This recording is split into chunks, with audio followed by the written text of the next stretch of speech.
2. Check. Check. Hello. 2. Are you with me? Are you with me, folks? Are you with me, friends? Hello. Hello. What is up? What's going on? What's going on? That could be like a new catchphrase. What about that? What if I started doing that? What's going on? Would that be a good, that could be a fun new kind of addition to the lexicon, the lingo. What do we think? Let's think about that. Let's workshop that. I've got a couple different variations. I've got hello, hello. I've got that. That's one of the classic Rob catchphrases that we all know and love. And I'm thinking about incorporating what's going on? What's going on? How many versions of that shirt do you have? Just the 2. I got 2 versions of it. And if you want to buy TRRS merch, such as the t-shirt that I'm currently wearing, for the Rousseau Institute of Western Destabilization, you can do so by clicking on the link in the chat. You can buy TRRS merch today. Although I recommend this. Here's something the other content creators won't tell you. I recommend you hold off on that merch purchases because they do sales often. They do sales often on TeePublic. So I'm giving you the link now. Just little hot tip, little hot content creator tip. Hold off on that. Keep checking back. Wait till it's on sale. The sales usually every week or two. And you can get it at a discount. Huh? Okay. Sounds like a guy who would say, "Take it sleazy." Oh, that's good. That's nice. That's something I could for sure incorporate. That could be like the sign out message. I'm gonna work that in later. Take it sleazy.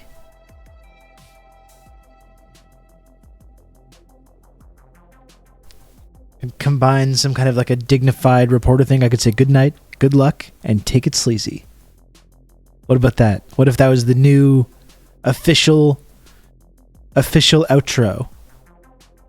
What about that?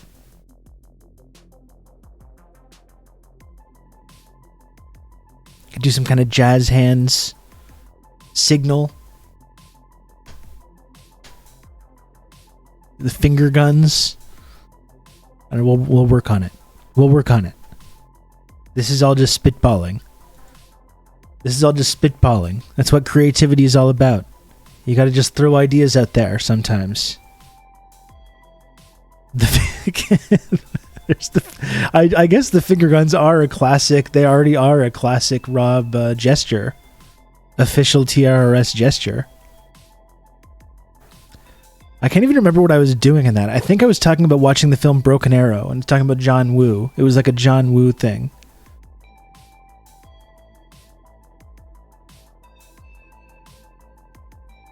Jazz hand's a bit more whimsical, yeah. Think you could go full Wolfman Jack. Okay. Don't even know what that is, 10,000 Sandwiches. That sounds really like a really outrageous reference. I'm listening, though. I'm listening. We need more official catchphrases. We need more official catchphrases in this community, I think. This is what... Ultimately, this is the issue. You know?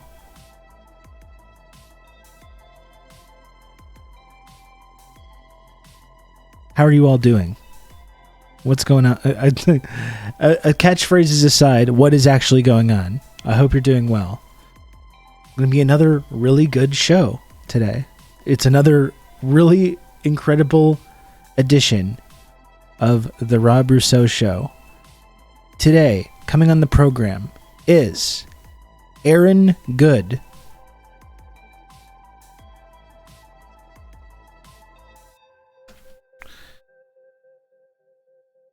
Aaron Good is an author. He recently wrote a book called American Exception, Empire and the Deep State. Also hosts a podcast of the same name.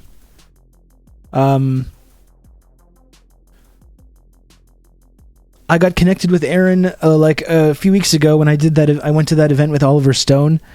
One of you actually reached out to me, a viewer of the show, to connect me with Aaron, because he's very much plugged into that whole kind of like conversation about the JFK assassination and deep politics. That's really much what his research area is. And since we talk about it so often, like it's the JFK assassination and JFK, and has become kind of like a meme, definitely, in this show. It comes up, once every couple of weeks. We talk about it often. That's why we have, obviously, the Mr. X emote and the JFK emote, because I think just it's when you're piecing together the puzzle of like the real history of America, kind of post World War II.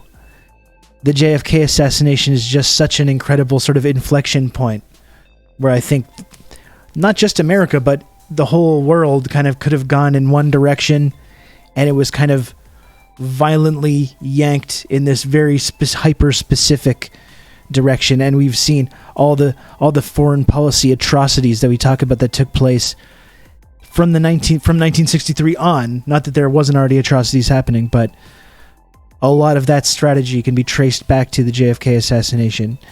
And that's why so many people have speculated on it over the decades, what the real motivations behind what was going on. And historian Peter Dale Scott called these events, such as the JFK assassination, but there's a numbers of examples of this, deep politics events. And I think part of putting together this puzzle of the real truth of what our ruling class has sort of been up to over the last 50 to 70 years, it becomes, I think, important and just interesting to try and peel away the layers of subterfuge and peel away all the spin and try and get to some element, some version of the actual truth that's been kind of kept from everyone. So that's kind of what Aaron's work is all about. We talk about it often on the show. It's really interesting. And Aaron Good will be coming on the program in like 90 minutes. 92 minutes now. 2 p.m. Eastern. Aaron Good, of the author of American Exception and podcast host, coming on 2 p.m. to talk about all of this stuff, JFK and the deep state and these deep politics events, and how they can be used to explain our modern reality, and how they can explain modern sort of domestic and international affairs. Going to be very good stuff.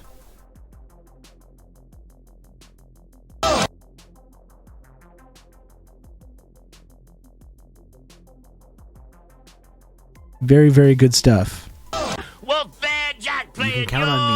You're going to have a good old rub to talk you through all this. I'm back and to the left. Back and to the left.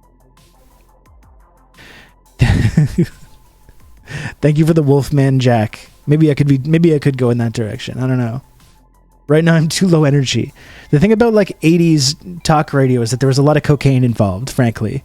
If we're going to get to the real meat of the matter, there was a lot of cocaine involved, and not nearly the same level of like stimulants going on in my current lifestyle. Unfortunately, whether you want to view that as a good thing or a bad thing, I don't know, but that's just the reality. But thank you, Sophisticated Pills, also for the 18 months of Tier 1. Thank you, Sophisticated Pills. Hello, Marina and Clueless. I hope you're having a fun little hangout trip, sesh. I don't know what you'd call it. I hope it's very enjoyable, though. Less cocaine, more orange rain. And yet, I enjoy the rain, but it's not just quite the same thing. It's not quite the same effect. Unfortunately. I think if we didn't have this, like liberal nanny state bullshit, we should be able to get drinks that have cocaine in it. Frankly, I think if we want to claim to live in a free society, we claim to live in a free society, and yet we can't just go to the pharmacy and pick up a beverage with just a little bit of cocaine mixed into it. What, we're children? We're children now to the nanny state? We're children that can't make decisions about what we put into our bodies and what we don't? Come on. You're telling me we have a free market? You're telling me we have a free market capitalist system and we can't purchase this product? Okay? It's absolute bullshit. Just cracked open a cold one. 300 milligram Dreamsicle. Well, again, because of Canadian nanny states, even worse than the United States, not only do I not have a beverage with cocaine in it, but even my energy drink here has half as much caffeine as the one that Sinchao is drinking. Explain to me that. Explain that to me. Just let us do some blow sometimes. Come on. We can handle it, okay? No freedom until we get cocaine enemas at every corner store. That's maybe taking it to another level than what I was thinking, but like if that's what you're into, then you should be allowed to do it, frankly. Anyway, chin chin, everyone. I got my red monster here. This'll have to do. This'll have to do. If I was a big morning show hotshot in like 1986, I would be doing all kinds of other stuff, but here in the cuck future that we live in, this is what I'm reduced to, like an overgrown child here. Let me take cocaine like an adult. Look at this. Jesus. Anyway, chin chin.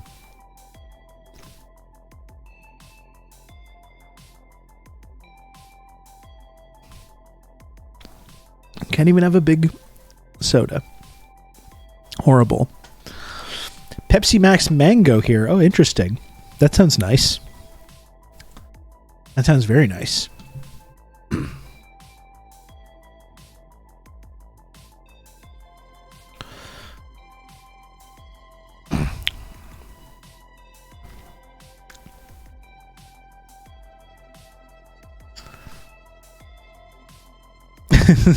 Anyway, this is I'm unveiling my new like political plank. This is I'm pivoting to this is my main. This is going to be the main issue for me moving forward. We've seen the peak. We've been to the mountaintop with marijuana legalization. We've been to the mountaintop. It's time to keep going though. What are the greatest explorers, when they get to the top of the mountain, do they go, well, I'm finished now. I finished climbing the mountain. I guess I'll go home. I guess I'll just go home and relax now. No.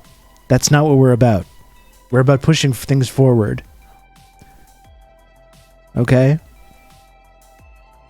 We're about pushing things forward over here.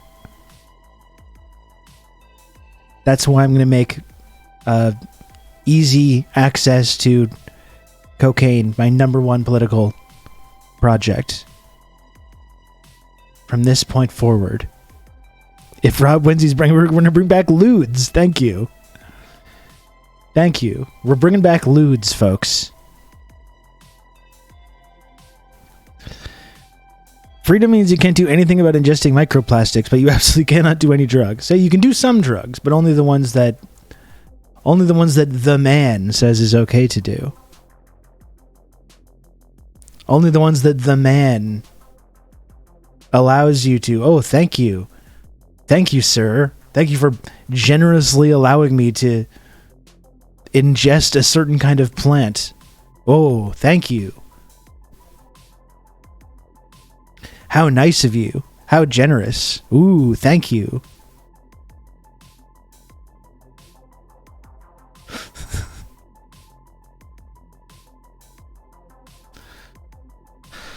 Oh my. I don't know if anyone saw that. I don't know if anyone saw that show, The Nick, with Clive Owen.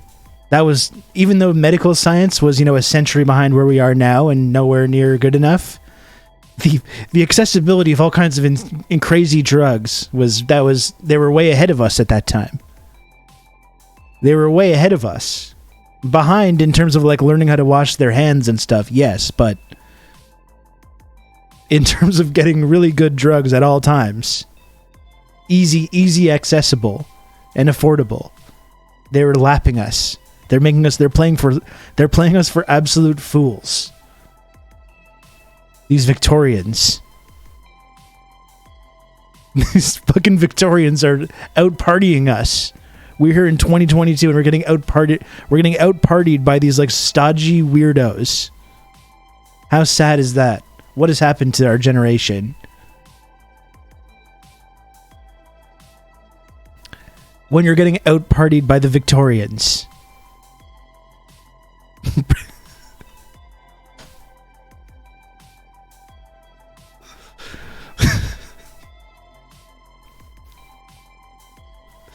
Oh my gosh.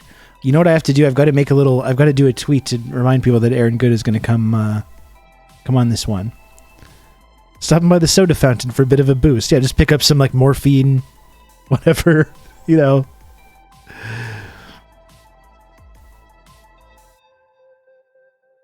You get your tooth pulled by like the pharmacist on the way home. He gives you a bunch of fucking heroin on the way out the door.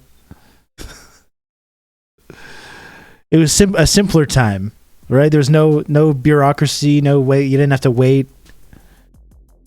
If your tooth is all messed up, you show up. They give you a bunch of crazy opium and ether or whatever. You yank it right out of there. A laudanum milkshake. Our greatest minds are no longer chasing dragons, and it really shows. Very unfortunate. Very unfortunate stuff. Oh boy, we've gone off on a crazy tangent already today, haven't we? My goodness. My goodness.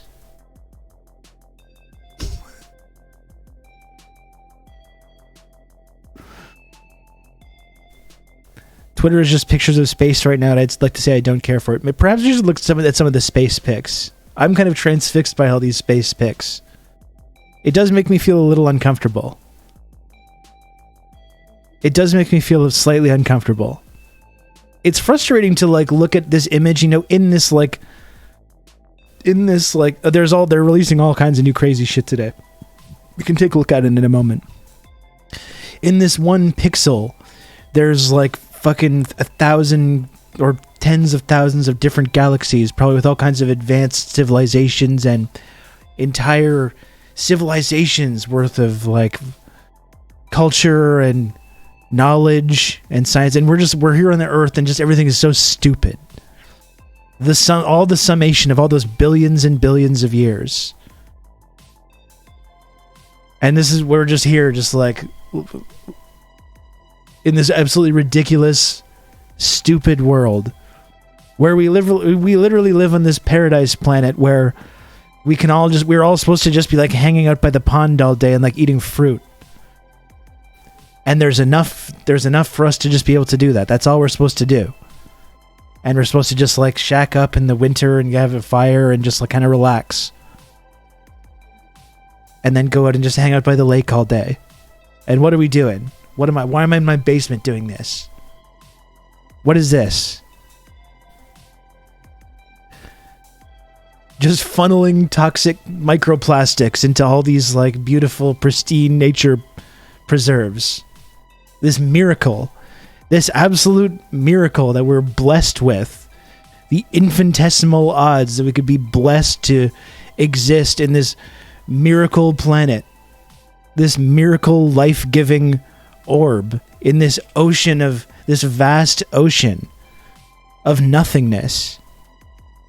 And we're on this miracle planet with every material need we possibly have is just in abundance. Any material need we could possibly have. And it's just like you have to go work like 48 hours a week filling out spreadsheets and like sending emails to people. You can count on me. You're going to have good old Rob to talk you through all this. Aaron Good. What a guest. Can't wait. Thank you, GGL and Dulles, for these 7 months of tier 1. I'm really looking forward to that as well.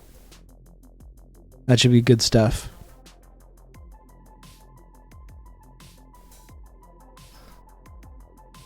Anyway, the space pics, though. The space pics are pretty cool. You say it's a miracle planet, and yet I have to wait until November for the new Pokemon. I mean, it just shows how wrong things have gone, doesn't it? Miracle of the universe experiencing itself. What if you just dug ditches for me instead? You just go ahead and dig a hole. At the end of the day, fill it back up. Come see me tomorrow. Putting the new cover sheets on our TPS reports.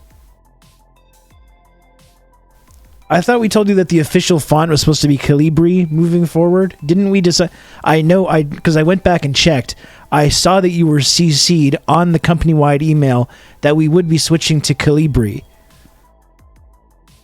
And I'm here, I'm holding the report. I'm holding the report in my hand, and it's in fucking Arial.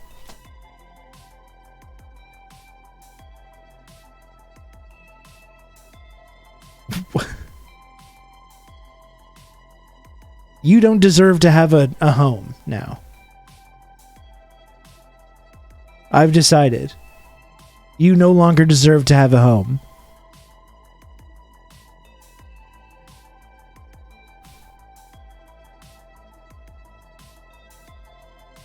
I think anyone's doing spreadsheets on any of those planets out there? I don't know. I don't think so. Maybe. I guess it's kind of hard to say, isn't there? There's really like an infinitesimal amount of possibilities of what could be going on. Is this a fucking serif?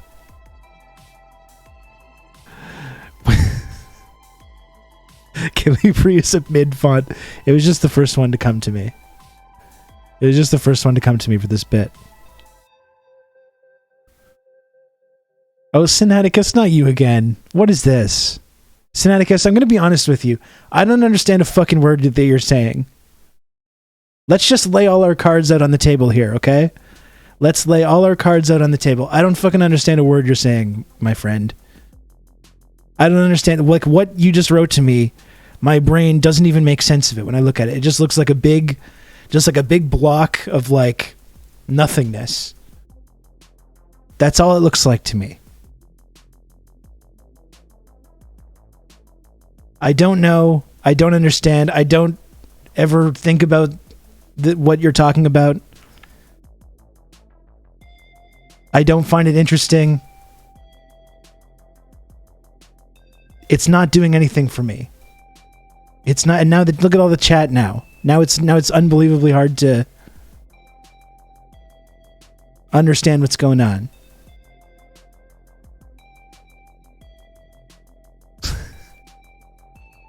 Now there's a whole copy pasta situation happening. I don't get it. Reading that is emotional labor. From a non-sub as well. That's the real kicker.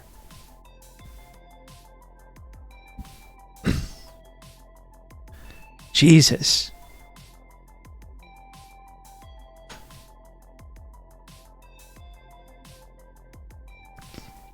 Don't even go here.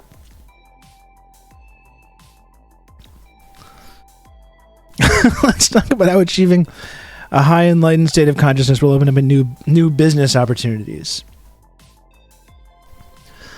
Jesus. What has gone wrong? What has gone wrong in our culture? Okay, thank you, Sinaticus. I'm glad we could come to this understanding.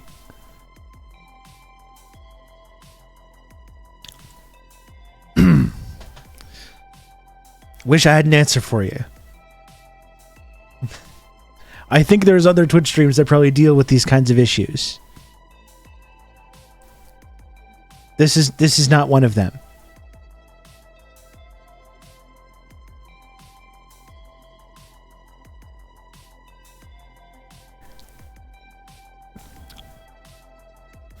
I like to talk about things that are like real things that like exist. Real tangible things, history and like culture and things that we can actually talk about. None of this new age mumbo jumbo. I don't go into this new age mumbo jumbo. Thank you. Rob's spiritual get-rich-quick scheme is the friendship triangle. Well, yeah, and that's a real thing. That is a real thing. That's a real, tangible thing. That is the friendship triangle is a miracle that has brought tangible benefits to me, to many of you. It's brought us all together in this moment in history. That's wonderful.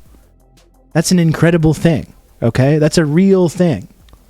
That's something that you can reach out and touch. It has a real tangible impact on all of us. And yet, maybe some of us might benefit from it more than others, and that's just part of the nature of it, right? And that's because it's possible to all this. Move up and down and benefit in different ways. Some of you benefit a lot. Some of you benefit not so much. Some of you, the non-subscribers and lurkers, don't really benefit at all. There's different levels. That's the genius of it. And like Spice, we can't do without it now. Thank you, Jiminy Gluck, for the 6 months of Prime. I appreciate that a lot. Jiminy Gluck, thank you.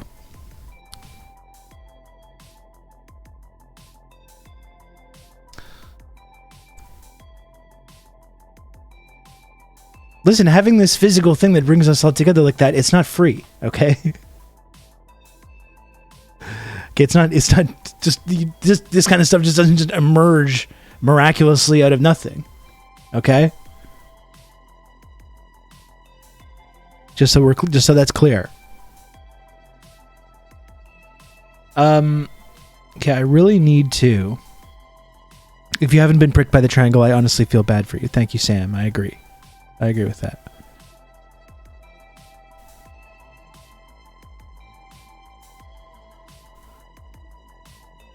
Yeah, again, Sinaticus. Something is not quite clicking here, I think. There seems to be some kind of a misunderstanding, obviously. I thought we were coming to some kind of agreement or understanding, and evidently not.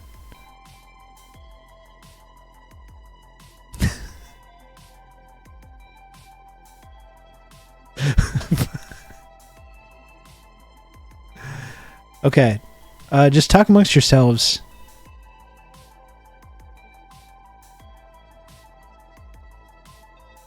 I gotta do a tweet for Aaron Good.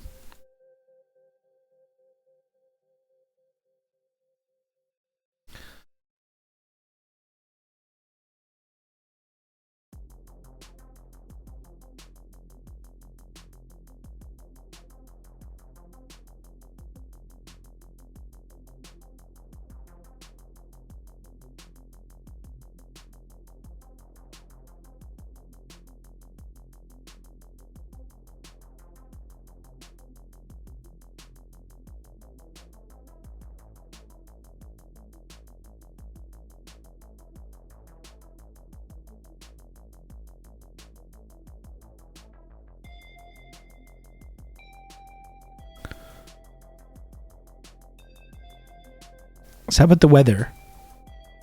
I don't know, how's the weather where you're at, Booby Itches? It was a little rainy this morning over here. It's pretty warm and it's very muggy. Very muggy. It might be some kind of a thunderstorm later over here. How's the weather where y'all are at?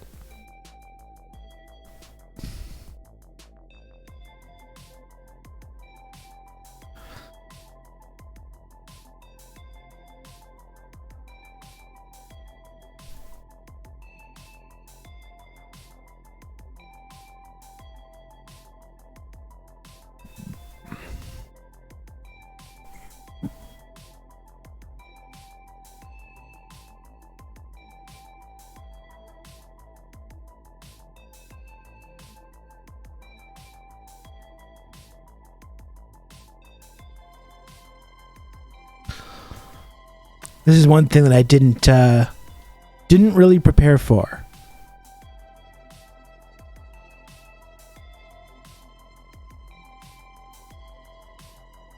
Could have done one of these one of these tweets together ahead of time.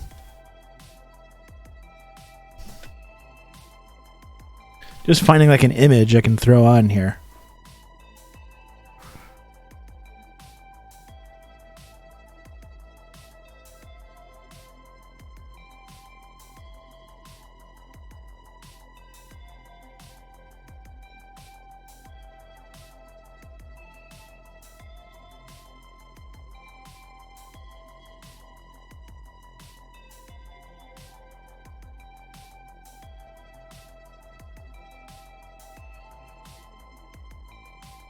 Okay, this'll do.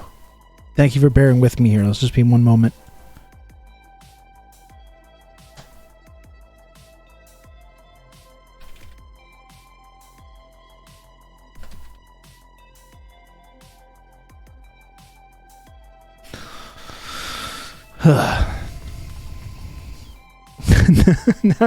now we're all doing this weird new age mumbo jumbo in the chat. This new age mumbo jumbo copy pasta.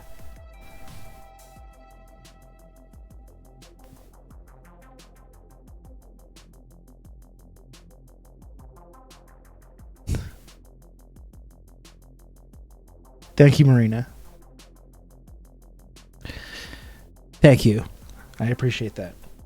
I'm a little warm in the hoodie, but I just for fashion's sake, I thought the fit demanded it today. I don't know.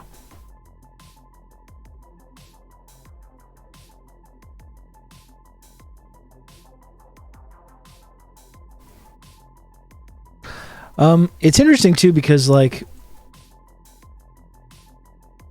I discovered like, well, I started perusing this like Our Hidden History YouTube channel, which there's a number of really interesting things on there. There's this big interview with Peter Dale Scott, JFK researcher. That's on there. I'm just looking at some of the videos. They've got some really good stuff that I think we're going to need to start watching on this channel. They have a big video on George H.W. Bush's CIA involvement in the early 60s. That's probably super interesting. That's a big piece of this puzzle about these deep political events.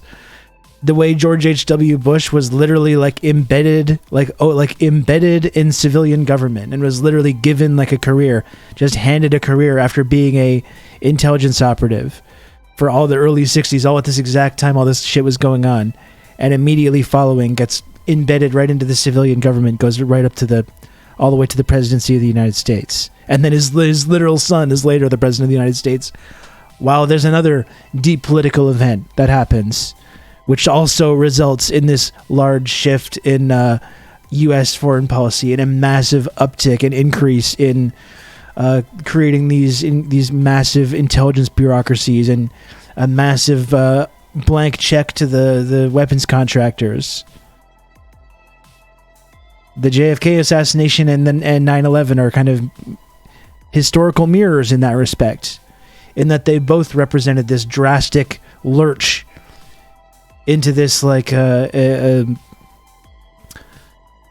specific direction of increasing war and increasing hostilities, and just like creating again this nonstop money printing machine for the intelligence community and the weapons manufacturers. Kicked off another 20-year just party basically for the national security establishment. Both of these events. So on Our Hidden History has a whole video about that. They've got something about Lee Harvey Oswald in New Orleans. They've got a bunch of stuff about 9/11. A bunch of really interesting stuff on there that I would like to take a look at.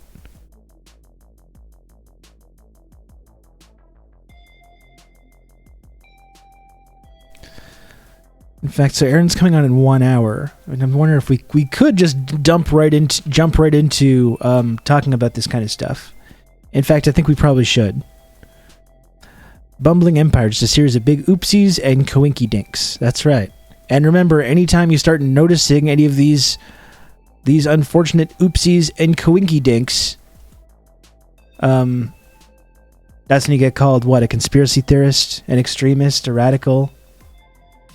You must trust the official narrative. Always trust the official narrative. Trust the Warren Commission. Trust the 9/11 Commission. It's the lone gunman, folks. It was a lone gunman, you see. A lone unhinged gunman that killed JFK. It was a lone unhinged gunman that killed Malcolm X. It was a lone gunman that killed MLK. It was a lone gunman that killed RFK. It was just these breakaway groups of radicals and extremists that did 9/11. Don't look into the official don't look beyond the official narrative. You must believe it. Believe we looked into it. We looked into it and we found no wrongdoing, you see. We carefully interviewed and we put together congressional committees and we talked to everyone we needed to talk to and we've determined the truth, and you must believe it. You must listen to it.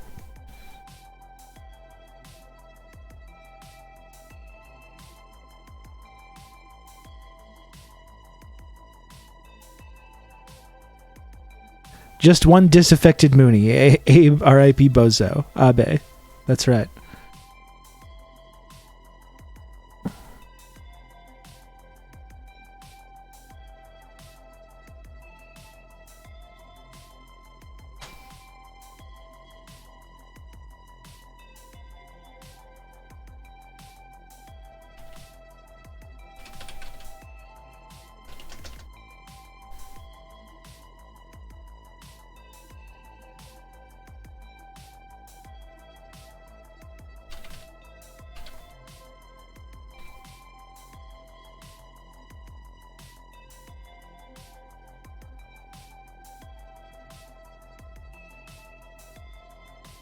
Okay. Done.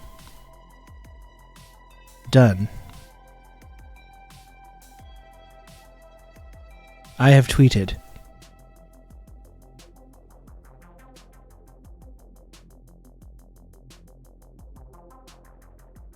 I've tweeted, folks. Yeah, we have deep state Mormons, not far off from deep state Moonies. You have to be crazy to believe in the deep state. That's right. And I'm gonna talk with Aaron, in just an hour about this phenomenon. About how anyone that does ask these questions does get kind of cordoned off safely away from influencing the discourse in any way, or gets associated with people like Alex Jones. Perhaps people like Alex Jones are there for a specific reason as well. And you know what else I'm going to bring? I mean, there's these January 6th hearings going on right now. Talk about a deep political event. I think it's clear that, and we've talked about this a lot. I think January 6th was another one of these deep politics events. All kinds of interesting things to dig into there. The different factions at play, the different factions of the security state that were at play behind the scenes on January 6th, and who's trying to benefit and who's trying to accomplish what.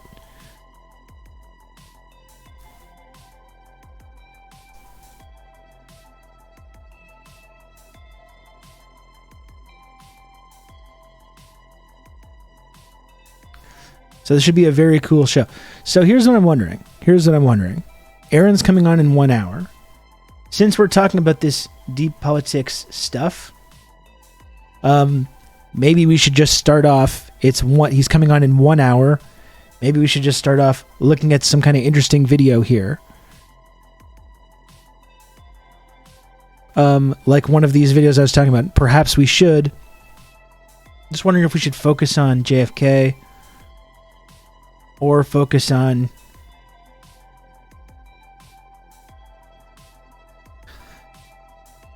okay.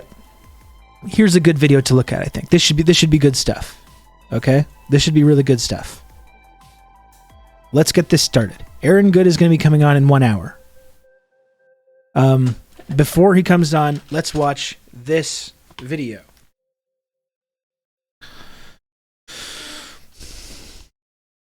There's nothing there. Let's watch this video.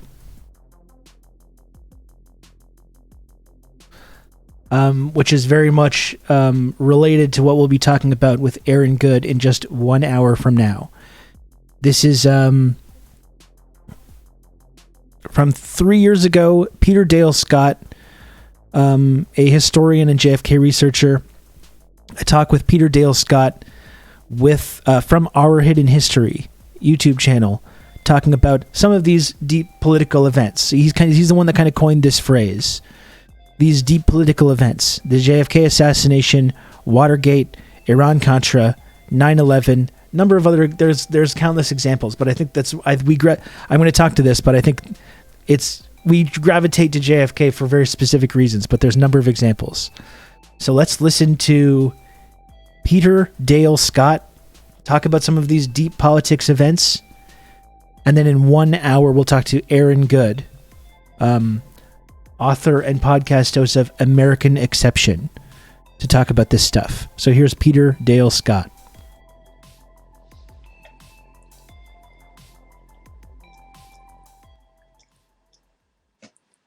Hello, everybody. I hope you can hear me there in Dallas.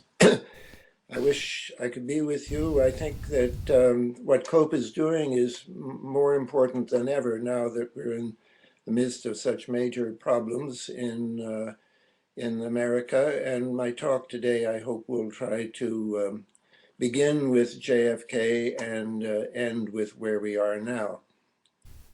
The subject of my talk today is the Doomsday Project and deep events: JFK, Watergate, Iran-Contra, and 9/11. In my talk today, I'm going to talk about 4 major and badly understood events: the John F. Kennedy assassination, Watergate, Iran-Contra, and 9/11. I will analyze these deep events as part of a deeper political process linking them, a process that has helped build up repressive power in America at the expense of democracy. In recent years, I have been talking about a dark force behind these events, a force which, for want of a better term, I have clumsily called a deep state. Sinchow, I don't even know if I mentioned this on the stream, but partially because of your prodding, I did watch Nixon, and that was a great watch. While we're talking about Oliver Stone's for sure going to come up today because Aaron Good has a connection with Oliver Stone. Like I said, he was the reason that I got connected with Aaron Good in the first place. Nixon is fucking great, though. I'd never seen it before. It's really great. I would highly recommend everyone watch Nixon. Kind of more of a normie movie than JFK, but I think there's a number of Oliver Stone movies that kind of tell the story of what has been going on in the White House, like throughout a bunch of generations. And Nixon kind of fits into that puzzle, is a puzzle piece that fits in there. And really, really interesting. And a fucking amazing performance by Anthony Hopkins. Operating both within and outside the public state. Today, and for the first time, I want to identify part of that dark force, a part which is operated. Frost Nixon is a good movie as well. I remember I haven't watched it in a while, but I don't think it's as revealing about when you talk about this specific subject of the kind of inner machinations that is going on behind the sort of veil of power in the U.S. For 5 decades or more at the edge of the public state. This part of the dark force has a name not invented by me, the Doomsday Project, the Pentagon's name for the emergency planning to keep the White House and Pentagon running during and after a nuclear war or some other major crisis. The talk I am about to give will be full of details and at times hard to follow, and some of the most important points are in footnotes, which I won't have time to read to you today. But the point of my talk is a simple important one, to show that the Doomsday Project of the 1980s and the earlier emergency planning that developed into it have been a factor in the background of all the deep events I shall discuss. More significantly, it has been a factor behind all 3 of the disturbing developments that now threaten American democracy. The first of these 3 developments is what has been called the conversion of our economy into a plutonomy, with the increasing separation of America into 2 classes, into the haves and have-nots, the 1% and the 99%. The second is America's increasing militarization, and above all, its inclination, which has become more and more routine and predictable, to wage or provoke wars in remote regions of the globe. It is clear that the operations of this American war machine have served the 1%. The third, my subject today, is the important and increasingly deleterious impact on American history of structural deep events, mysterious events like the JFK assassination, the Watergate break-in, or 9/11, which violate the American social structure, have a major impact on American society, repeatedly involve law-breaking or violence, and in many cases proceed from an unknown dark force. There are any number of analyses of America's current breakdown in terms of income and wealth disparity, also in terms of America's increasing militarization and belligerency.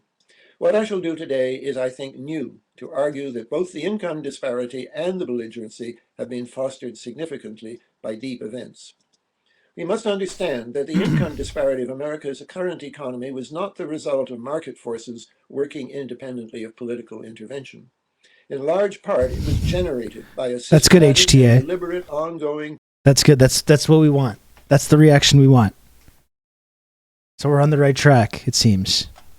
political process dating from the anxieties of the very wealthy in the 1960s.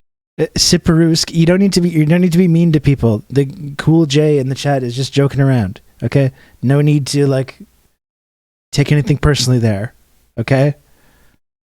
Totally, we're all just joking around over here. Let's all cool out. 60s and 1970s, that control of the country was slipping away from them. This was the time when future Supreme Court Justice Lewis Powell, in a 1971 memorandum, warned that survival of the free enterprise system depended on, quote, careful long-range planning and implementation of a well-financed response to threats from the left. This warning was answered by a sustained right-wing offensive, coordinated by think tanks and funded lavishly by a small group of family foundations. We should recall that all this was in response to serious riots in Newark, Detroit, and elsewhere, and that increasing calls for a revolution were coming from the left, in Europe as well as in America. But I will focus today on the right's response to that challenge and on the role of deep events in enhancing their response. What was important about the Powell Memorandum was less the document itself than the fact that it was commissioned by the United States Chamber of Commerce, one of the most influential and least discussed lobbying groups in America.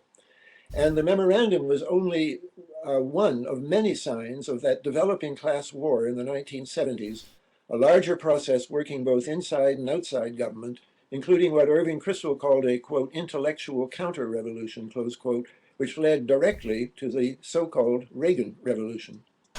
It is clear that this larger process has been carried on for almost 5 decades, pumping billions of right-wing dollars into the American political process. What I wish to show today is that deep events have also been integral to this right-wing. Quinn Better says, did you know that buying me gift subs is one of the most direct actions one can take to overthrow the right wings? And that is true. That chat has been fact-checked by real American patriots as being true. It's actually doing politics to gift subs, not just to Quinn Better, but to others in the chat. If you want to fight back against these nefarious, entrenched forces of the deep state and the national security establishment and the intelligence community, that's how you do it. That's how you do it. I mean, that's all your gift subs fund the Rousseau Institute for Western Destabilization, which is an officially, actively anti-deep state think tank. And all your contributions on this channel are contributing to that. Think about that. Effort. From the John F. Kennedy assassination in '63 to 9/11. 9/11 resulted in the implementation of continuity of government plans, COG That's right, plans, Green Key. which in the Oliver North hearings of 1987 were called plans for, quote, the suspension of the American Constitution, close quote. These COG plans, building on earlier COG planning, had all been carefully developed since 1982 in the so-called Doomsday Project by a secret group appointed by Reagan. The group was composed of both public and private figures, including Donald Rumsfeld and Dick Cheney. Defeat the deep state with this one weird trick. That's right. I shall try to show today that in this respect, 9/11 was only the culmination of a sequence of deep events reaching back to the Kennedy assassination, if not earlier, and that the germs of the Doomsday Project can be detected behind all of them. More specifically, I shall try to demonstrate about these deep events that, 1, Prior I'm sorry, but it would be cool if this guy was your grandpa. You know, this is a cool grandpa. Imagine if your grandpa, if this was like your Thanksgiving dinner table kind of conversation, and your mom's like, "Dad, you don't need to get into the politics and deep events type stuff," and he's just like, bureaucratic misbehavior by the CIA and "Dad, come similar on, agencies helped to make both we're just trying to have a good time." assassination And and 9/11 okay, happen. 2. The consequences of each deep event included an increase in top-down repressive power for these same agencies, at the expense of persuasive democratic power. 3. There are symptomatic overlaps in personnel between the perpetrators of each deep event and the next. 4. One sees in each of these events the involvement of elements of that's the right, international Dude. drug traffic, suggesting that our current This is what we economy should all is aspire also to. to some degree a narconomy. And 5, in the background of each event and playing an increasingly important role, one sees the Doomsday Project, the alternative emergency planning structure with its own communications network operating as a shadow network outside of regular government channels. So let me talk first about bureaucratic misbehavior as a factor contributing to both the JFK assassination and 9/11. Both the JFK assassination and 9/11 were facilitated in part by the way the FBI and the CIA manipulated their files about the alleged perpetrators of each event. Lee Harvey Oswald in the case of what I shall call JFK, and the alleged hijackers Khalid al-Mihdhar and Nawaf al-Hazmi in the case of 9/11. Part of this facilitation was the decision on October 9, 1963, of an FBI agent, Marvin Giesling, to remove Oswald from the FBI watch list for surveillance. This was shortly after Oswald's arrest in New Orleans in August and his reported travel to Mexico in September. Obviously, these developments should normally have made Oswald a candidate for increased surveillance. This misbehavior is paradigmatic of the behavior of other agencies, especially the CIA, in both JFK and 9/11. Indeed, Giesling's behavior fits very neatly with the CIA's culpable withholding from the FBI in the same month of October information that Oswald had allegedly met in Mexico City with a suspected KGB agent, Valery Kostikov. This also helped ensure that Oswald would not be surveilled in Dallas. Indeed, former FBI Director Clarence Kelly, in his memoir, later complained that the CIA's withholding of information was the major source why Oswald was not put under surveillance on November 22, 1963. A more ominous provocation in 1963 was that of Army intelligence, one unit of which in Dallas did not simply withhold information about Lee Harvey Oswald, it manufactured false intelligence in a way that seemed designed to provoke a retaliation against Cuba. I call such provocations Phase 1 stories, efforts to portray Oswald as a communist conspirator, as opposed to the later Phase 2 stories, also false, portraying him as a disgruntled loner. A conspicuous example The of lone such Phase gunman. 1 stories is a cable from the 4th Army Command in Texas, reporting a tip from a Dallas policeman who was also in an Army Intelligence Reserve unit. This is the quote. Assistant Chief Don Stringfellow, Intelligence Section, Dallas Police Department, notified 112th Intelligence Group, this headquarters, that information obtained from Oswald revealed he had defected to Cuba in 1959 and is a card-carrying member of Communist Party. Now, this cable was sent on November I like how he does the 22nd quotes. directly to the U.S. Strike Command at Fort McDill in Florida, the base poised for a possible retaliatory attack against Cuba. This cable was not an isolated aberration. It was I think this is an interesting talk, but I think I'm just going to put this on in the background, this video, while we listen to this, because it's just looking at, again, Peter Dale Scott, sure is a wonderful man. Just, it's not super visually engaging, just seeing him kind of coldly and dryly relating this information to us. So I'm going to put on this funeral footage here in the background about Oswald's alleged rifle, to create kind of like a specifically by little audio-visual experience. And repeated false translations of Marina Oswald's testimony to suggest that Oswald's rifle in Dallas was one he owned in Russia. These last false reports, apparently unrelated, can also be traced to Officer Don Stringfellow's 488th You can Army count on Intelligence me. You're Reserve gonna have Unit. good old Rob For to the talk you through all interpreter who this. first supplied the How's false this for visual translation of Marina's engagement? words, The number Ilya 20. Lermontov, was selected by a Dallas oilman, Jack. G Clippy, thank you so much for the 20 whopping months resub at tier 2. Thank you, G Clippy. Welcome. That is some good visual engagement. Absolutely. Thank you. I appreciate all the support, G Clippy. Thank you. Crichton and Deputy Dallas Police Chief George Lumpkin. But Crichton and Lumpkin were also the chief and the deputy chief of the 488th Army Intelligence Reserve Unit. Crichton was also an extreme right-winger in the community of Dallas oilmen. He was a trustee of the H.L. Hunt Foundation and a member of the American Friends of the Katanga Freedom Fighters, a group organized to oppose Kennedy's policies in the Congo. We have to keep in mind that some of the Joint Chiefs were furious that the 1962 missile crisis had not led to an invasion of Cuba, and that in 1963, under new JCS Chairman Maxwell Taylor, the Joint Chiefs in May 63 still believed, quote, that U.S. military intervention is necessary. This is from one of their documents. This was 6 months There we go. after Kennedy, Now this is exciting. to resolve the missile crisis in October 62, had given explicit assurances to Khrushchev, albeit highly qualified, that the United States would not invade Cuba. This did not stop the J5 of the Joint Chiefs of Staff, the JCS Directorate of Plans and Policy, from producing a menu of, quote, fabricated provocations to justify military intervention, close quote. One proposed example of fabricated provocations envisaged violence, quote, using MiG-type aircraft flown by U.S. pilots to attack surface shipping or to attack U.S. military, close quote. The deceptions about Oswald coming from Dallas were immediately post-assassination. Thus, they do not by themselves establish that the assassination itself was a provocation deception plot.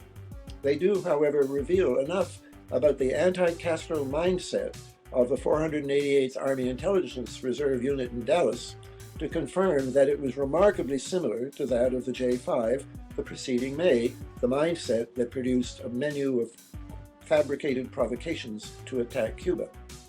According to Crichton, there were about 100 men in the 488th Reserve Unit, and about 40 or 50 of them, roughly half, were from the Dallas Police Department. It can hardly be accidental that we see this bureaucratic misbehavior from the FBI, CIA, and military, the three agencies with which Kennedy had had serious disagreements in his truncated presidency. Oh, Sam, absolutely. Can see them cooking up something like this for China. Well, I mean, they're doing it right now, right? They're doing the exact playbook that they employed in Ukraine. They're trying to do that right now with China. And I know it's not the exact same situation. Obviously, when it comes to Ukraine and Russia or Taiwan and China, as we know, Taiwan is part of China, as much as people like to pretend that it is not. Everyone acknowledges that it is, everyone on both sides of this. So they are immediate. They're right now. They're encircling China. They're pumping arms and funding into Taiwan, and they're trying to provoke. You're gonna have good old Rob to talk you through all this. They're trying to provoke the exact same kind of response. And if China ever does make any kind of move on Taiwan, we've speculated about that before on the show, including with Carl Jha, who doesn't think that it's anything going to happen anytime soon, precisely because I think they're fully aware of this playbook. But they are trying to do the exact same thing currently. Provoke. It's like the exact same the exact same strategy time and time again. Just provoke a response, right? Keep provoking, keep pushing, doing everything you can to not deliberately, like, openly cause these events up until this tipping point gets reached. That's exactly what they're trying to do in Taiwan right now. Later in this paper, I shall link Dallas oilman Jack Crichton to the 1963 emergency planning that became the Doomsday Project. But first I'd like to talk about analogous bureaucratic misbehavior in the case of 9/11, and it's so similar that it argues, I once compared JFK to 9/11, but I didn't know then what I know now, so I would like to go over this again. Before 9/11, the CIA in 2000 to 2001, again flagrantly. And thank you so much, Comrade Social Distancing, for the gifted sub to Quinn Better. Comrade Social Distancing, directly contributing to this fight, this eternal battle against these incredibly powerful deep state forces. Comrade Social Distancing doing what he can to contribute to that, and we appreciate it. Withheld crucial evidence from the FBI. Evidence that, if shared, would have led the FBI to surveil two of the alleged hijackers, Khalid al-Mihdhar and Nawaz al-Hazmi. This sustained withholding of evidence provoked an FBI agent to predict... So many connections between the similarities with JFK and 9/11, as I was saying before. Oh yeah, we have all these guys and they're known to us, but we're not going to go ahead and not surveil them and just kind of let them go about their business. We kind of forgot. We know who these people are, but we kind of forgot to keep an eye on them. Whoops! And wouldn't you know it, things got spiraled out of control. And they did a bunch of bad stuff. Ah, shucks. Accurately, in August 2001, that, quote, someday someone will die, close quote. After 9/11, another FBI agent was even more bitter. They, the CIA, didn't want the Bureau meddling in their business. That's why they didn't tell the FBI, and that's why September 11th happened. That is why it happened. They have blood on their hands. They have 3,000 deaths on their hands. The CIA's withholding of relevant evidence... Exactly, Daka dude. ...before 9/11, which was required by its own rules to supply, was matched, in this case, by the NSA, the National Security Agency. When people when people end up committing horrific crimes, and it turns out that they were previously FBI informants, I mean, there's so many fucking examples of this. It's absolutely ridiculous. And talking about January 6th, that's a great example of that. How many FBI informants and were intimately involved in both the planning and the execution of that. And to what end? This is the question we're going to try to unravel today with Aaron Good.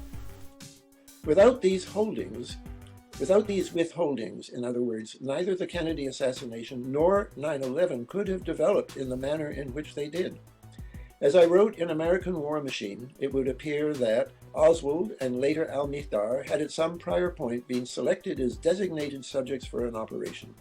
This would not initially have been for the commission of a crime against the American polity.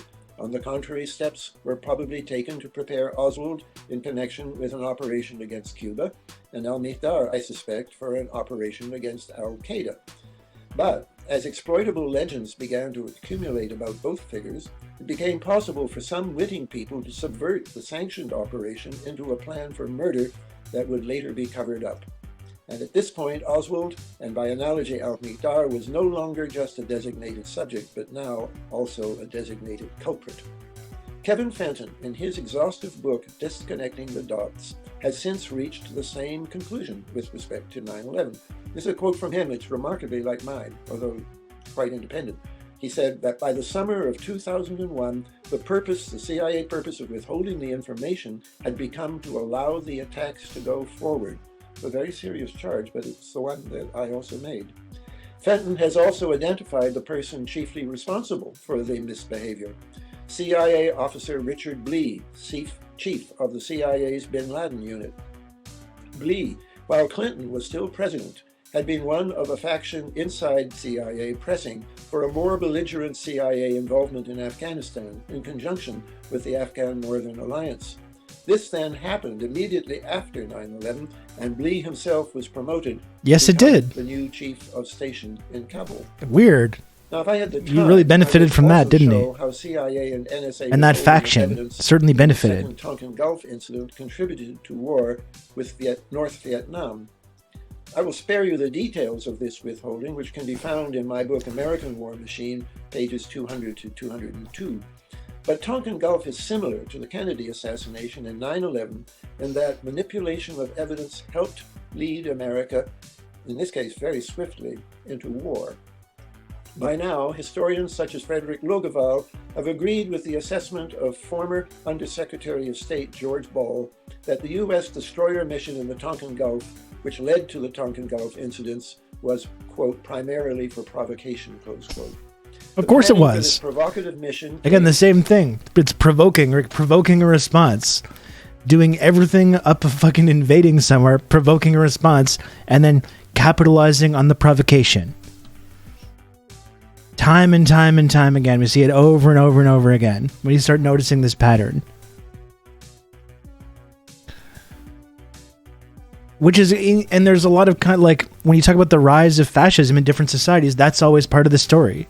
The false flag is always part of the story. There's always something an inciting incident that allows these fascist takeovers to happen. You know, you can see this in Germany, you can see it in Indonesia, you can see it in Brazil. There's just countless examples.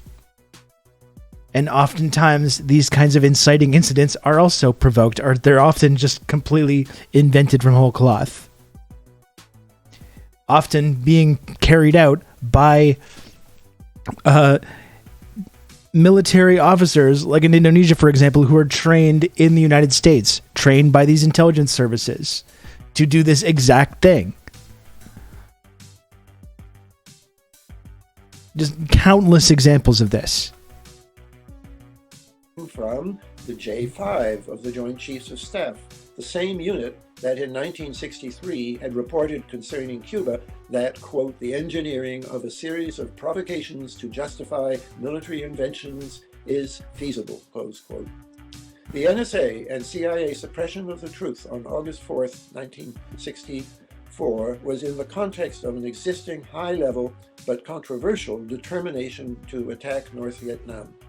In this respect, the Tonkin Gulf incident is remarkably similar to the suppression of the truth by CIA and NSA leading up to 9/11, when there was again a high-level but also controversial determination to go to war. Now I want to talk about increases in repressive power after deep events. Increases in repressive power after these deep events. All of the deep events discussed in this talk have contributed to the cumulative increase of Washington's repressive powers. It is clear, for example... Yeah, I agree, Quinn, better. It honestly sounds more insane to believe they're disconnected events than a giant century-long conspiracy. That's what I mean when you start to look at these threads and you can see the specific people and the specific forces behind it. It's more of a stretch to imagine that all of this shit is just random coincidence. Like that to me takes a significantly larger mental leap to imagine that than to understand this basic story about power and who has it in the United States government and how they use it. You know, it's not that difficult once you start unraveling this, but for some reason that's the conspiracy world, and believing the official narrative, which is just complete nonsense. That's the you know, the normie official way of thinking about these things. When you pull the threads, it's like 10 total people made all these choices. Yeah. I slipped and fell in my broker's office and accidentally shorted American Airlines. Yeah. My goodness, what a mistake that was. Example, that the Warren Commission used the JFK assassination to increase CIA surveillance of Americans. As I wrote in Deep Politics, this was the result of the Warren Commission's controversial recommendations that the Secret Service's domestic surveillance responsibilities be increased. Somewhat illogically, the Warren Report concluded both that Oswald acted alone and also that the Secret Service, FBI, and CIA should coordinate more closely the surveillance of organized groups. In particular, it recommended that the Secret Service acquire a computerized databank compatible with that already developed by the CIA. This pattern would repeat itself 4 years later with the assassination of Robert Kennedy. In the 24 hours between the shooting of Bobby and his death, Congress hurriedly passed a statute drafted well in advance, like the Tonkin Gulf Resolution of '64 and the Patriot Act of 2001, that still further augmented the secret powers given to the Secret Service in the name now of protecting presidential candidates. Now, after January 6th, you've got Capitol Police in the United States. This whole new bureaucracy is popping up, and now you have Capitol Police operating in all kinds of other places in the United States that are not the U.S. Capitol.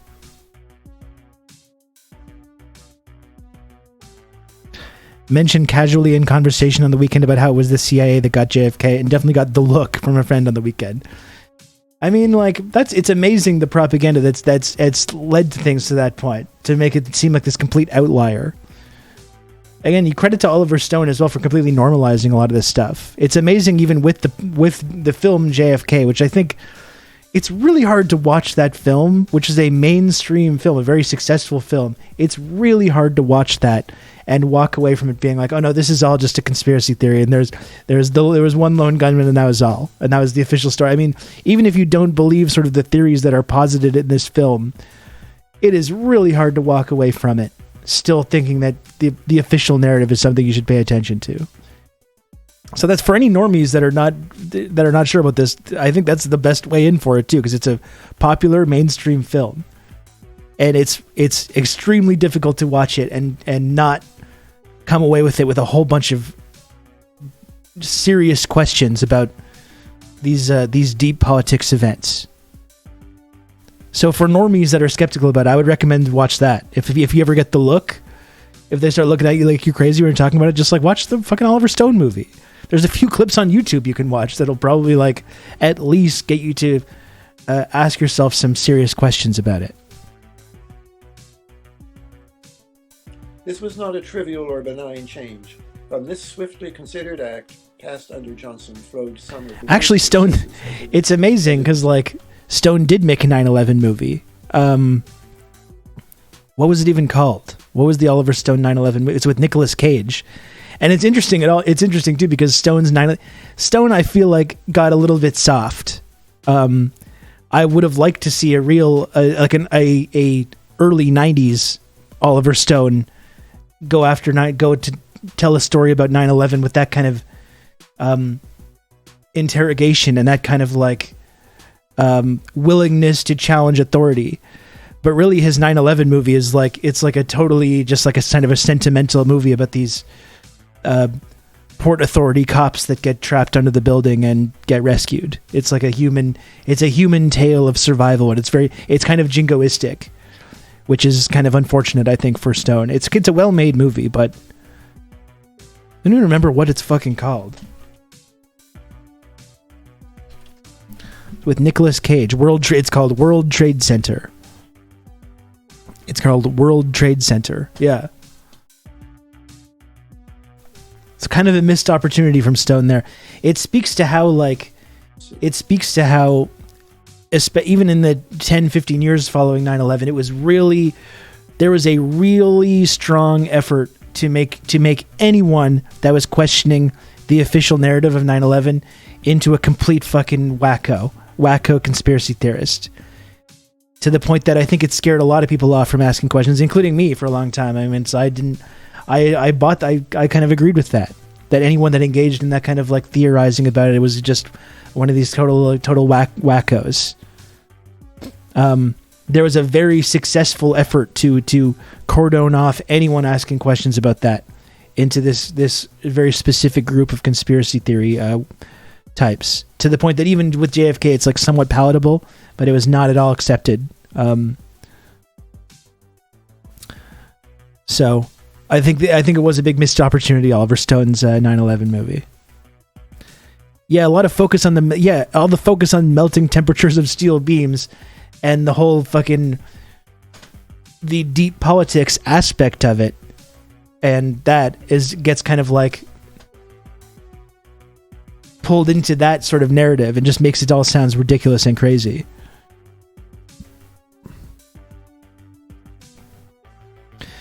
You have to be the most credulous person in the world to take the official narrative at face value, from local PD to the CIA. It's all lies. Yeah, and most people do. Most people do accept it. That's the kind of messed up thing. I tried sending some Abby Martin content to the same friend, and he completely wrote anything she says off because she was a truther. See, this is the issue. This is kind of what I'm talking about, old Dutch. This is why we have to normalize asking these questions. You know, it became like a cliche to be like, oh, 9/11 was an inside job. That's just the cliche. That's the like weird, wacko Alex Jones conspiracy world. But I'll tell you what. 9/11 was an inside job. We have to normalize acknowledging it. So you can just say it. You can just say it out loud and it feels better. You feel better.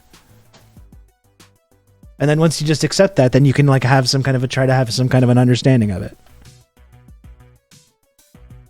As I've shown elsewhere. This change also contributed to the chaos and violence at the Chicago Democratic Convention of 1968. There were Army intelligence surveillance agents seconded to the Secret Service, present both inside and outside the Democratic Convention Hall. Some of them... I 100% believe that, Quinn Better. ...Justice thugs, whom the Chicago Red Squad turned loose on local anti-war groups. In this way, the extra secret powers conferred after the RFK assassination contributed to the disastrous turmoil in Chicago that effectively destroyed the old Democratic Party representing the labor unions. The 3 Democratic presidents elected since then have all been significantly more conservative. When we turn to Watergate and Iran-Contra, both of these events were on one level setbacks to the repressive powers exercised by Richard Nixon and the Reagan White House, not expansion. Yeah, it was an inside job. The FBI knew, the CIA knew, they chose to do nothing. And that's what I mean. Like Green Key. It's not about being a truther. Like when we talk about 9/11 being an inside job, I don't think that like there's any kind of phone call where George Bush said like, hey, Dick, it's time to do 9/11 or whatever. Or whatever he says. Like I don't think that happened. But the question is, similar to the JFK assassination, how was the intelligence community involved? Again, they knew that these guys were in the U.S. There's this miscommunication between the CIA and the FBI. Was this allowed to happen? To what extent was it like deliberately allowed, and to what extent was it just a matter of these like this massive intelligence bureaucracy that's basically been designed to be as opaque as possible to make it impossible to like for them to confront any of these things? And did they then take that thing that was allowed to happen and use it to drastically increase their increasingly militaristic? That's how they launched the whole 20 years of the war on terror. And again, in an era after 10 years after the fall of communism, they had no more enemy. The endless money printing machine was drying up. They needed a new enemy to fight, and lo and behold, they had it. And you can view that as being a coincidence that they just took advantage of. But that's the question of how much you think that on that spectrum where that kind of incident belongs. Was it a coincidence that just happened that they capitalized on? They unquestionably capitalized on it, right? What level of involvement was there with these intelligence communities, both in the planning of it, the execution, and the like allowing the thing to take place in the first place? These are the questions about it. It doesn't mean we know what the answers are or where on that spectrum that it lands, but these are the questions that I think we need to ask about it. They got the Patriot Act was the big score, exactly, and like Peter Dale Scott is pointing out, was already written up ahead of time. That was ready to go.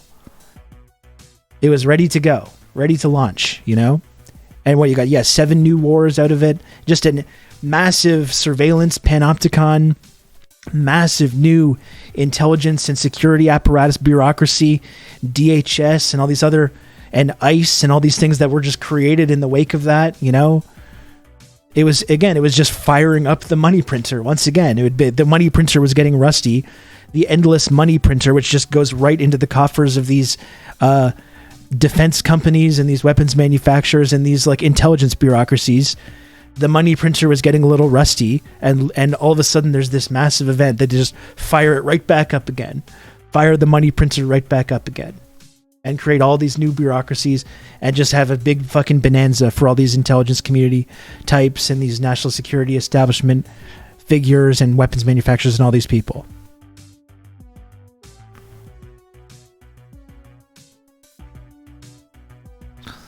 Either intelligence is entirely incompetent and should be defunded, or they're competent and used as if an excuse. These are the same people that supported Northwoods. They never cared about collateral damage or the citizenry. Yeah, and Northwoods, Operation Northwoods, which specifically outlined how they wanted to engage in false flag attacks using hijacked airliners, which was proposed in the early 60s, was declined by JFK and was immediately put into effect once JFK was removed from the equation.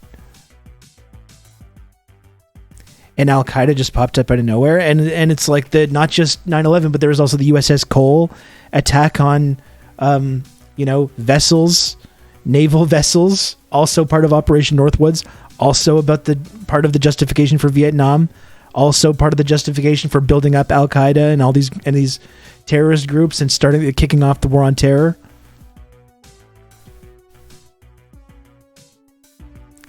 I mean, just believing that all that is a coincidence. Again, that is, I think, the big mental stretch you have to go on. Believing that all that is just a coincidence. On the surface level, this is true. Both events resulted in a number of legislative reforms that would appear to contradict my thesis of an expanding repressive power. So this is interesting, too, because he's talking about Watergate as a deep political event and how on the surface level it looked like that was a setback for the intelligence community. But I'm interested to see how he kind of spins that.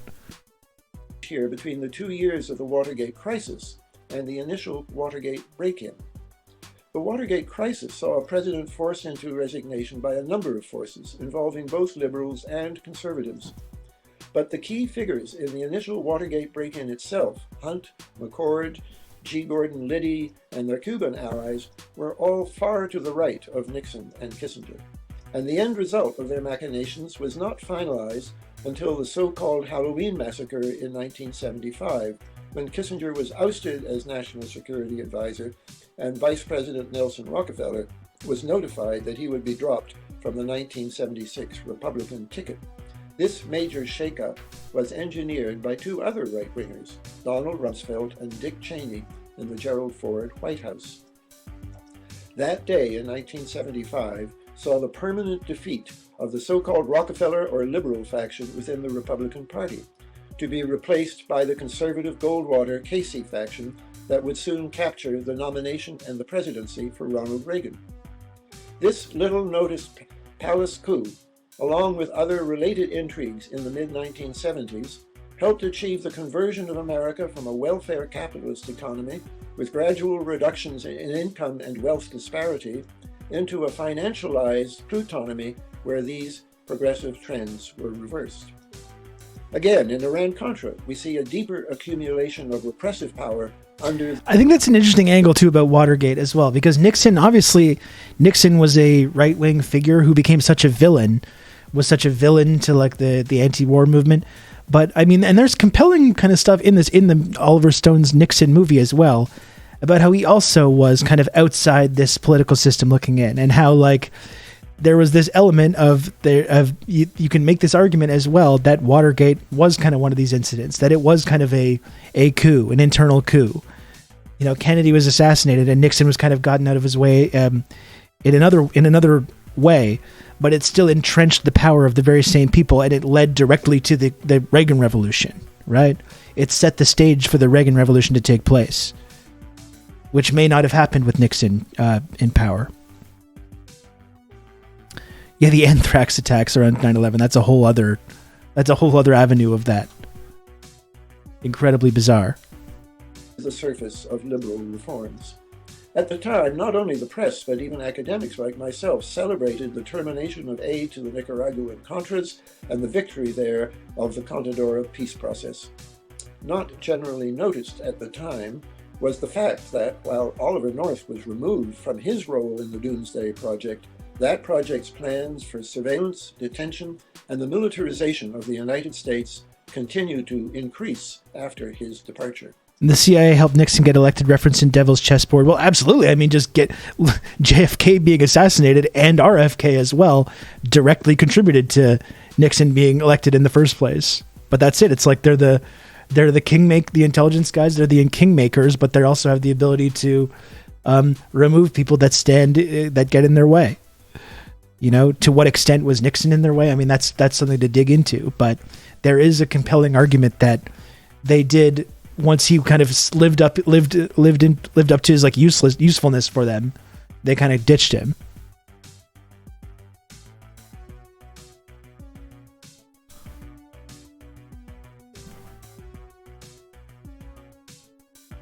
This all reminds you of the conspiracy to convince us sexual reproduction is real, to distract from the fact we're all born from storks. Exactly. They just don't want us asking questions about these storks. Where do they come from? Where do they get the babies from? We don't know. We don't have the answer to these questions. We've been told a lie about where babies come from.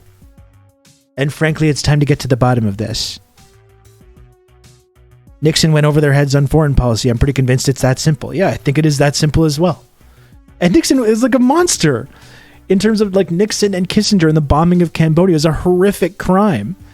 But just the fact that they were, I think, still interested in getting out of Vietnam, and they were interested in this going a slightly different direction and basically not letting the national security establishment call the shots. And as soon as they kind of started to go over their heads, he's gone too. Tricky Dick got in the way as well. Also not noticed was the fact that the U.S. Congress, while curtailing aid to one small drug-financed CIA proxy army in Nicaragua, was simultaneously increasing U.S. support to a much larger coalition of drug-financed proxy armies in Afghanistan. While Iran-Contra exposed the $32 million... This is the thing. Even when you think that they're losing, they're actually winning. Even when they lose, they turn it into a win. Even when you think that you're pushing back against this internal power structure, they're consolidating power elsewhere. These are fucking slippery people. Even when you think you think you've got one on them, and they're 5 moves ahead.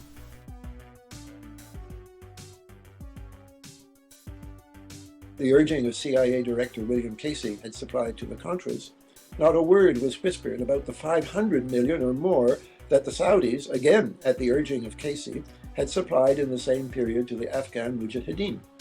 In this sense, the drama of Iran-Contra in Congress can be thought of as a misdirection play, directing public attention away from America's much more intensive engagement in Afghanistan, a covert policy that has since evolved into America's longest war. We should expand our consciousness. And remember also, this was a few years ago, this interview, remember in that context and the pivot to Afghanistan, and the role that these deep state types have played in creating the exact situation in Afghanistan for decades, which we've covered a lot on the show. And then remember when Biden was pulling out of Afghanistan. Remember the media freakout about Biden pulling out of Afghanistan. And remember some of the events on the way out, so the terrorist attack at the Kabul airport amidst all the chaos. And Biden's fortunes haven't really gone too well since that time, have they? That's kind of interesting also. There's been all kinds of interesting things that have happened since that time. Huh. Contra to think of it as Iran-Afghan Contra. And if we do, we must acknowledge that they're trying to stop Dark Brandon. This is what I'm saying. Yeah. The CIA in Afghanistan exercised again the paramilitary capacity that Stansfield Turner had tried to terminate when he was CIA director under Jimmy Carter. This was a victory, in short, for the faction of men like Richard Lee, the protector of Al-Niftar, as well as the advocate in 2000 What's up, Nolan, by the way? for enhanced CIA paramilitary activity in Afghanistan.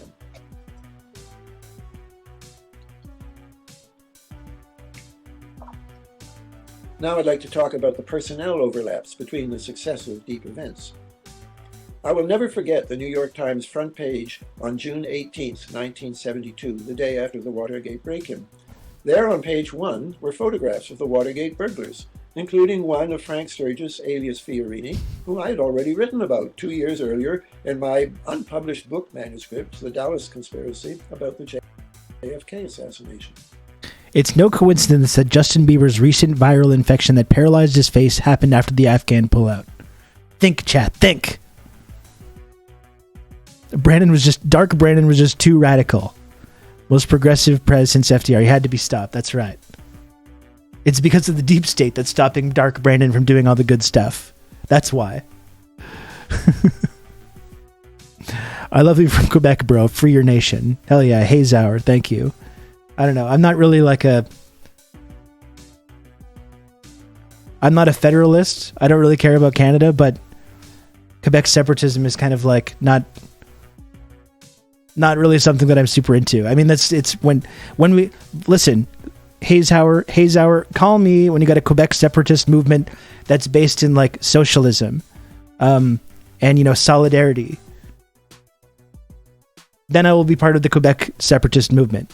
The one that we had, the one that's like been dominant in Quebec politics for decades, is just based on like culture war bullshit, and like these artificial divisions.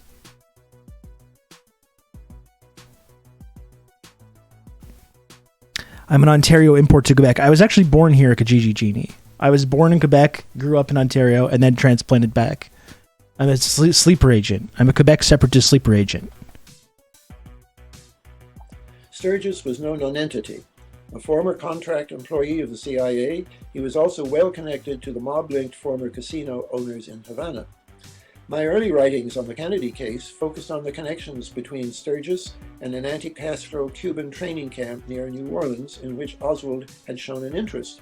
Also, in Sturgis's involvement in false Phase 1 stories portraying Oswald as part of a communist Cuban conspiracy. In spreading these Phase 1 stories in 1963, Sturgis was joined by a number of Cubans who were part of the CIA-supported army in Central America of Manuel Artime. Artime's base in Costa Rica was closed down in 1965, allegedly because of its involvement in drug trafficking. In the 1980s, some of these Cuban exiles later became in drug finance support activities for the Contras. The political mentor of Artime's MRR movement was future Watergate plotter Howard Hunt. And Artime in 72 would pay for the bail of the Cuban water. See, Hayes Hour, I don't really want to go down this rabbit hole right now about Quebec, but I think the difference between Algeria and Quebec is when you talk about Quebec, it's not like Quebecers are indigenous people that were colonized by the English. I know Quebecers were colonized by the English, and that's very like there's still a sort of pain and humiliation left over from that. But Quebecers were also colonizers in the first place. That's the difference between Algeria, which was just a nation that was colonized by the British, people that lived there and were just colonized and were kind of like exploited and enslaved by the British Empire, versus Quebec, who were colonized also, but were also colonizers themselves. That's kind of the key difference when you talk about the anti-colonial movement in Algeria versus the Quebec separatist movement. That's kind of a big difference that I think it's important to point that out. Not totally historically analogous in situations there. Watergate burglars. The drug money launderer Ramon Milian Rodriguez has claimed to have delivered $200,000 in cash from Artime to pay off some of the Cuban Watergate burglars. And later, in support of the Contras, he managed two Costa Rican seafood companies, Frigorificos and Ocean Hunter, that laundered drug money for them. Sam. It is alleged that Hunt and McCord had both been involved with Artime's invasion plans in 1963. It was, I believe, no accident that the organization of Hunt's protege Artime became mired in drug trafficking. Hunt, I have argued elsewhere, had been handling a U.S. drug connection since his 1950 post in Mexico City as chief there of the OPC Office of Policy Coordination. But McCord not only had a past in the anti-Castro activities of 1963, he was also part of the nation's emergency planning network that would later figure so prominently in the background of Iran-Contra and 9/11, the Doomsday Project. McCord was a member of a small Air Force Reserve unit in Washington attached to the Office of Emergency Preparedness, OEP, assigned to draw up lists of radicals and to develop contingency plans for censorship of the news media and U.S. mail in time of war. His unit was part of the Wartime Information Security Program, WISP, which had responsibility for activating contingency plans for imposing censorship on the press, the mails, and all telecommunications, and preventive detention of civilian security risks who would be placed in military camps. In other words, the plans that became known in the 19... HDI, I hope he does getting into the CIA dealing crack, because like that's a big part of this puzzle as well. Talk about another deep politics event that's tied in with Iran, Contra, and Afghanistan and all this stuff. Like, you ever notice how there's a direct correlation? How the Taliban wanted to ban the production of opium right? Prior to the beginning of the invasion of Afghanistan, who also had nothing to do with 9/11. It was the Saudis. It was Saudi nationals that were doing it. And then Afghanistan is invaded. And that coincides also at the same time with this massive opioid crisis. This massive opioid crisis in Canada and the United States and all across the Western world. Is that another coincidence? I don't know. Maybe it is. We should probably be at least asking these questions, though, and wondering how these things are related. 1980s as the Doomsday Project, the continuity of government planning on which Dick Cheney and Rumsfeld worked together for 20 years before 9/11. Exactly, HTA. So this is the common denominator for structural deep events: Project Doomsday and continuity of government planning, COG. McCord's participation in an emergency planning system dealing with telecommunications suggests a common denominator in the backgrounds of all the deep events we are considering. Oliver North, the Reagan-Bush OEP point man on Iran-Contra planning, was also involved in doomsday planning, and he had access to the nation's top... The Bush family just has their fingerprints all over this for decades.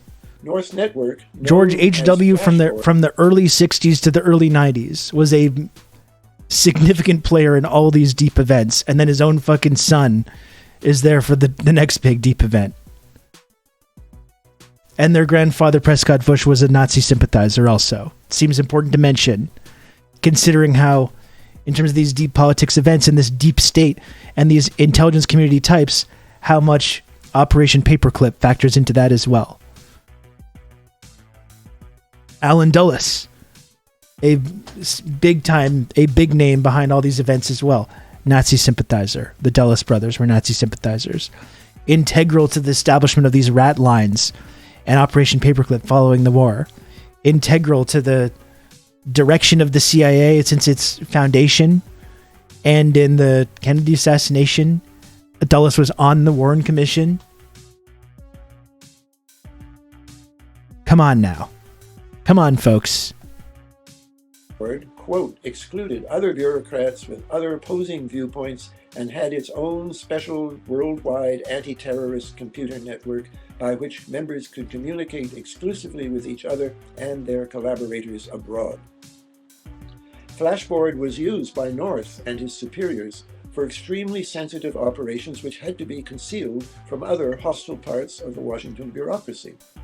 These operations included the illegal shipments of arms to Iran, but also other activities, some of them still not known, perhaps even, as Norwegian has alleged, against Olof Palme's Sweden. Flashboard, America's emergency network in the 1980s, was the name in 1984 to 86 of the full-fledged continuity of government COG emergency network, which was secretly planned for 20 years at a cost of billions by a team including Dick Cheney and Donald Rumsfeld. And on 9/11, this same network was activated anew by the two men who had planned it for so many years. Okay, that's going to have to be enough. There's a little bit more of this talk from Peter Dale Scott. Really interesting guy, though. Definitely someone I think we're going to explore a little bit more. That's the link to the video we were just watching, the talk we were just listening to, if you want to listen to it. Let's now, guess I'll keep that on in the background. Let's now get to our talk with Aaron Good. I'm going to send the Zoom link over to Aaron Good right now. And Aaron Good is going to be joining the program. Aaron Great, as some people also refer to him. Aaron Great.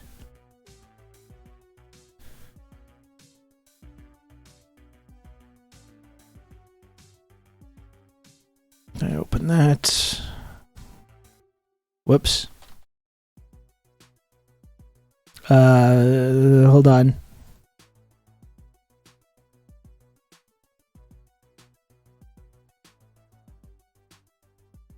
I can do this. I can do this.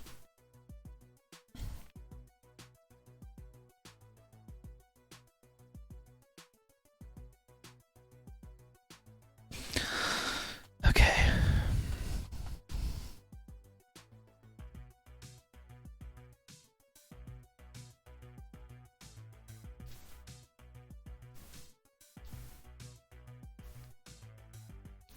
Where's Aaron? Here we go.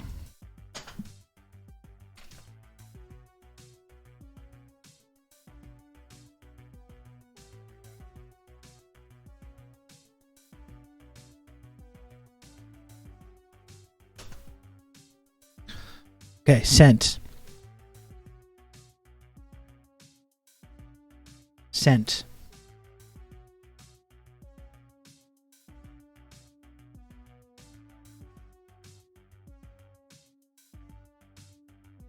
It kills me that I live in a city that celebrates Cuban and Venezuelan reactionaries as heroes. I know they've been trying. Are you from Florida, Silver Age? I know they're trying to do the whole year anniversary of the SOS Cuba, the big organic, very real, non-astroturfed SOS Cuba protest. Has that turned into anything? Have they been able to drum up any support for that whatsoever?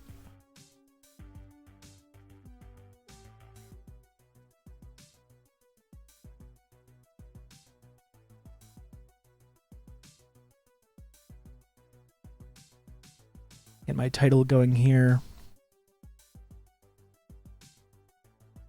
with Aaron Good.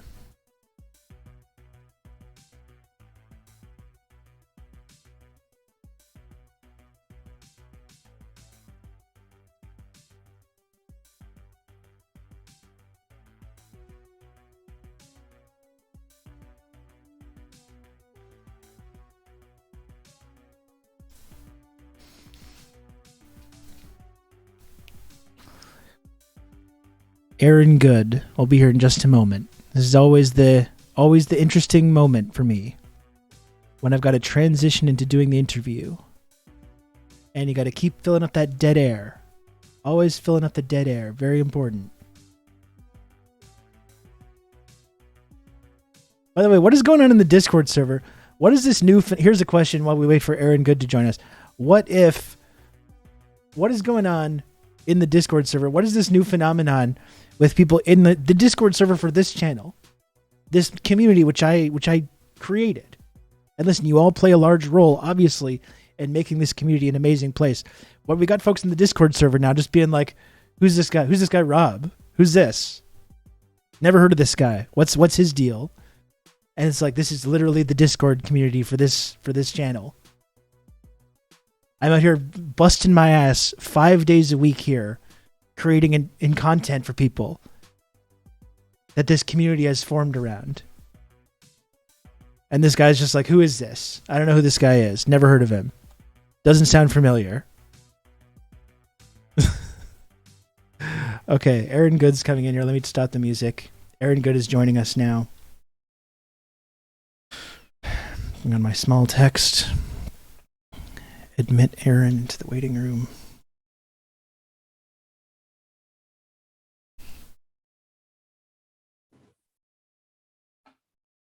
Hello, Aaron. Do you hear me?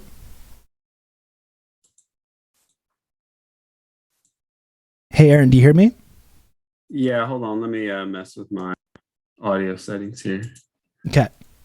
I think that did it. Can you hear me okay? Yeah, I hear you fine. How's it going? Good. How have you been?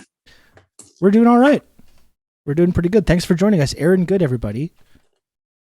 We were just listening to, I don't know if you caught it, we were just listening to this talk from Peter Dale Scott. Talking about... Which one?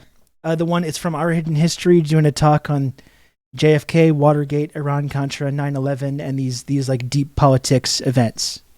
Very good. We're getting prepped for you. I've heard a lot of them, but I don't know which year that was. That talk was from. But yeah, that's an area I know really well. With yeah, exactly. Well, so much. Exactly. That's why we wanted to get warmed up for your appearance here today, Aaron. We're excited to talk to you. I mean, we talk. The JFK assassination has kind of become part of it's become a meme, or it's become part of the lore of this show. We talk. It comes up like once every couple of weeks. A few weeks ago, I went to see Oliver Stone in Quebec City to do a talk, a Q&A, talking about his new documentary, the new... you made it out there for that. Are you in the area, or did you make it out there for that? Well, I live in Montreal, but I did the drive. I drove down to Quebec City and made a whole day of it, and went and saw Oliver Stone. It was really cool. I mean, he got... I've got the footage of it. I'm going to put on YouTube soon enough, but... Yeah, excellent. I want to see that. I would have gone if it were like feasible, but because I'd heard Jim talking about it, Jim Diagino talking about Yeah. it for a while, and Well, I'm sure it would have been really great. I heard there was a good turnout for it too. There was a good turnout. It was interesting. I mean, he talked about the JFK stuff a lot, but a lot of it was interesting because he was kind of getting challenged a lot by this kind of very sort of liberal journalist who, of course, had to hold his feet to the fire about Putin and all this stuff, and was like got into a whole back and forth with him about his support of dictators like Castro and Chavez and all this stuff. And Ben Stone kind of was very kind of entertainingly owning the guy repeatedly over and over as he kind of tried to hold his feet to the fire on this stuff. It was very fun. I enjoyed it a lot. Good. I'm excited to see it when the video finally gets released. Then, yeah, they do that with him. Oliver has a certain standing to where he does end up talking to people who, on the one hand, admire his work. On the other hand, like for whatever professional, liberal, generic establishment reasons, always want to sort of push back at him or be dismissive in certain ways. Yeah. He did something with a Washington Post reporter recently that was similar, where she was, making these obligatory, like, well, of course we don't think this happened or whatever, but it's Oliver's usually pretty good in those cases. Though the Colbert thing years ago he did was weird because Colbert and his audience were so rabidly anti-Russian, and they were talking about Russiagate, and like you go back and look at it now and it's like, all that stuff has been, the bulk of it, the Russiagate stuff has been debunked, and Colbert looks like a real ass in retrospect. Yeah, I think everyone that really swallowed that narrative and really made it their whole raison d'etre in the liberal media has came out of that looking ridiculous, and all the people they tried to frame as extremists like Oliver Stone look like the moderate, reasonable ones that were like asking critical questions about it the whole time. Yeah, I didn't believe it from the very beginning because I'm so steeped in what the intelligence agencies do. And also the fact that like blaming everything on America's terrible, terrible enemies that are always conspiring against us, like that is a horse that they have beaten and beaten and beaten. And this dead horse, I'm tired of them beating this dead horse, but it's not going to stop. It's always Russia or Cuba or China or the Iranians or whatever, that justifies whatever the U.S. is doing and or is putting out any bad thing that the public is thinking is probably because of propaganda from some evil enemy. I mean, it just is so silly at this point. The whole Russiagate thing was just funny, just because the Occam's razor explanation was that no one likes Hillary Clinton and she fucking blew it. Her and the Democrats spent $1 billion and just blew it and embarrassingly failed and humiliated themselves. That was always the simplest, like Occam's razor solution to that, and it was always grasping at all these narratives, these like Tom Clancy narratives to explain it away when the explanation was actually quite simple. Yeah, I mean, Trump seemed anti-establishment and seemed vaguely funny, and those are two virtues to Hillary's zero. So, I mean, that alone could sort of explain why it would have been a close election if anybody was paying attention. Yeah, exactly.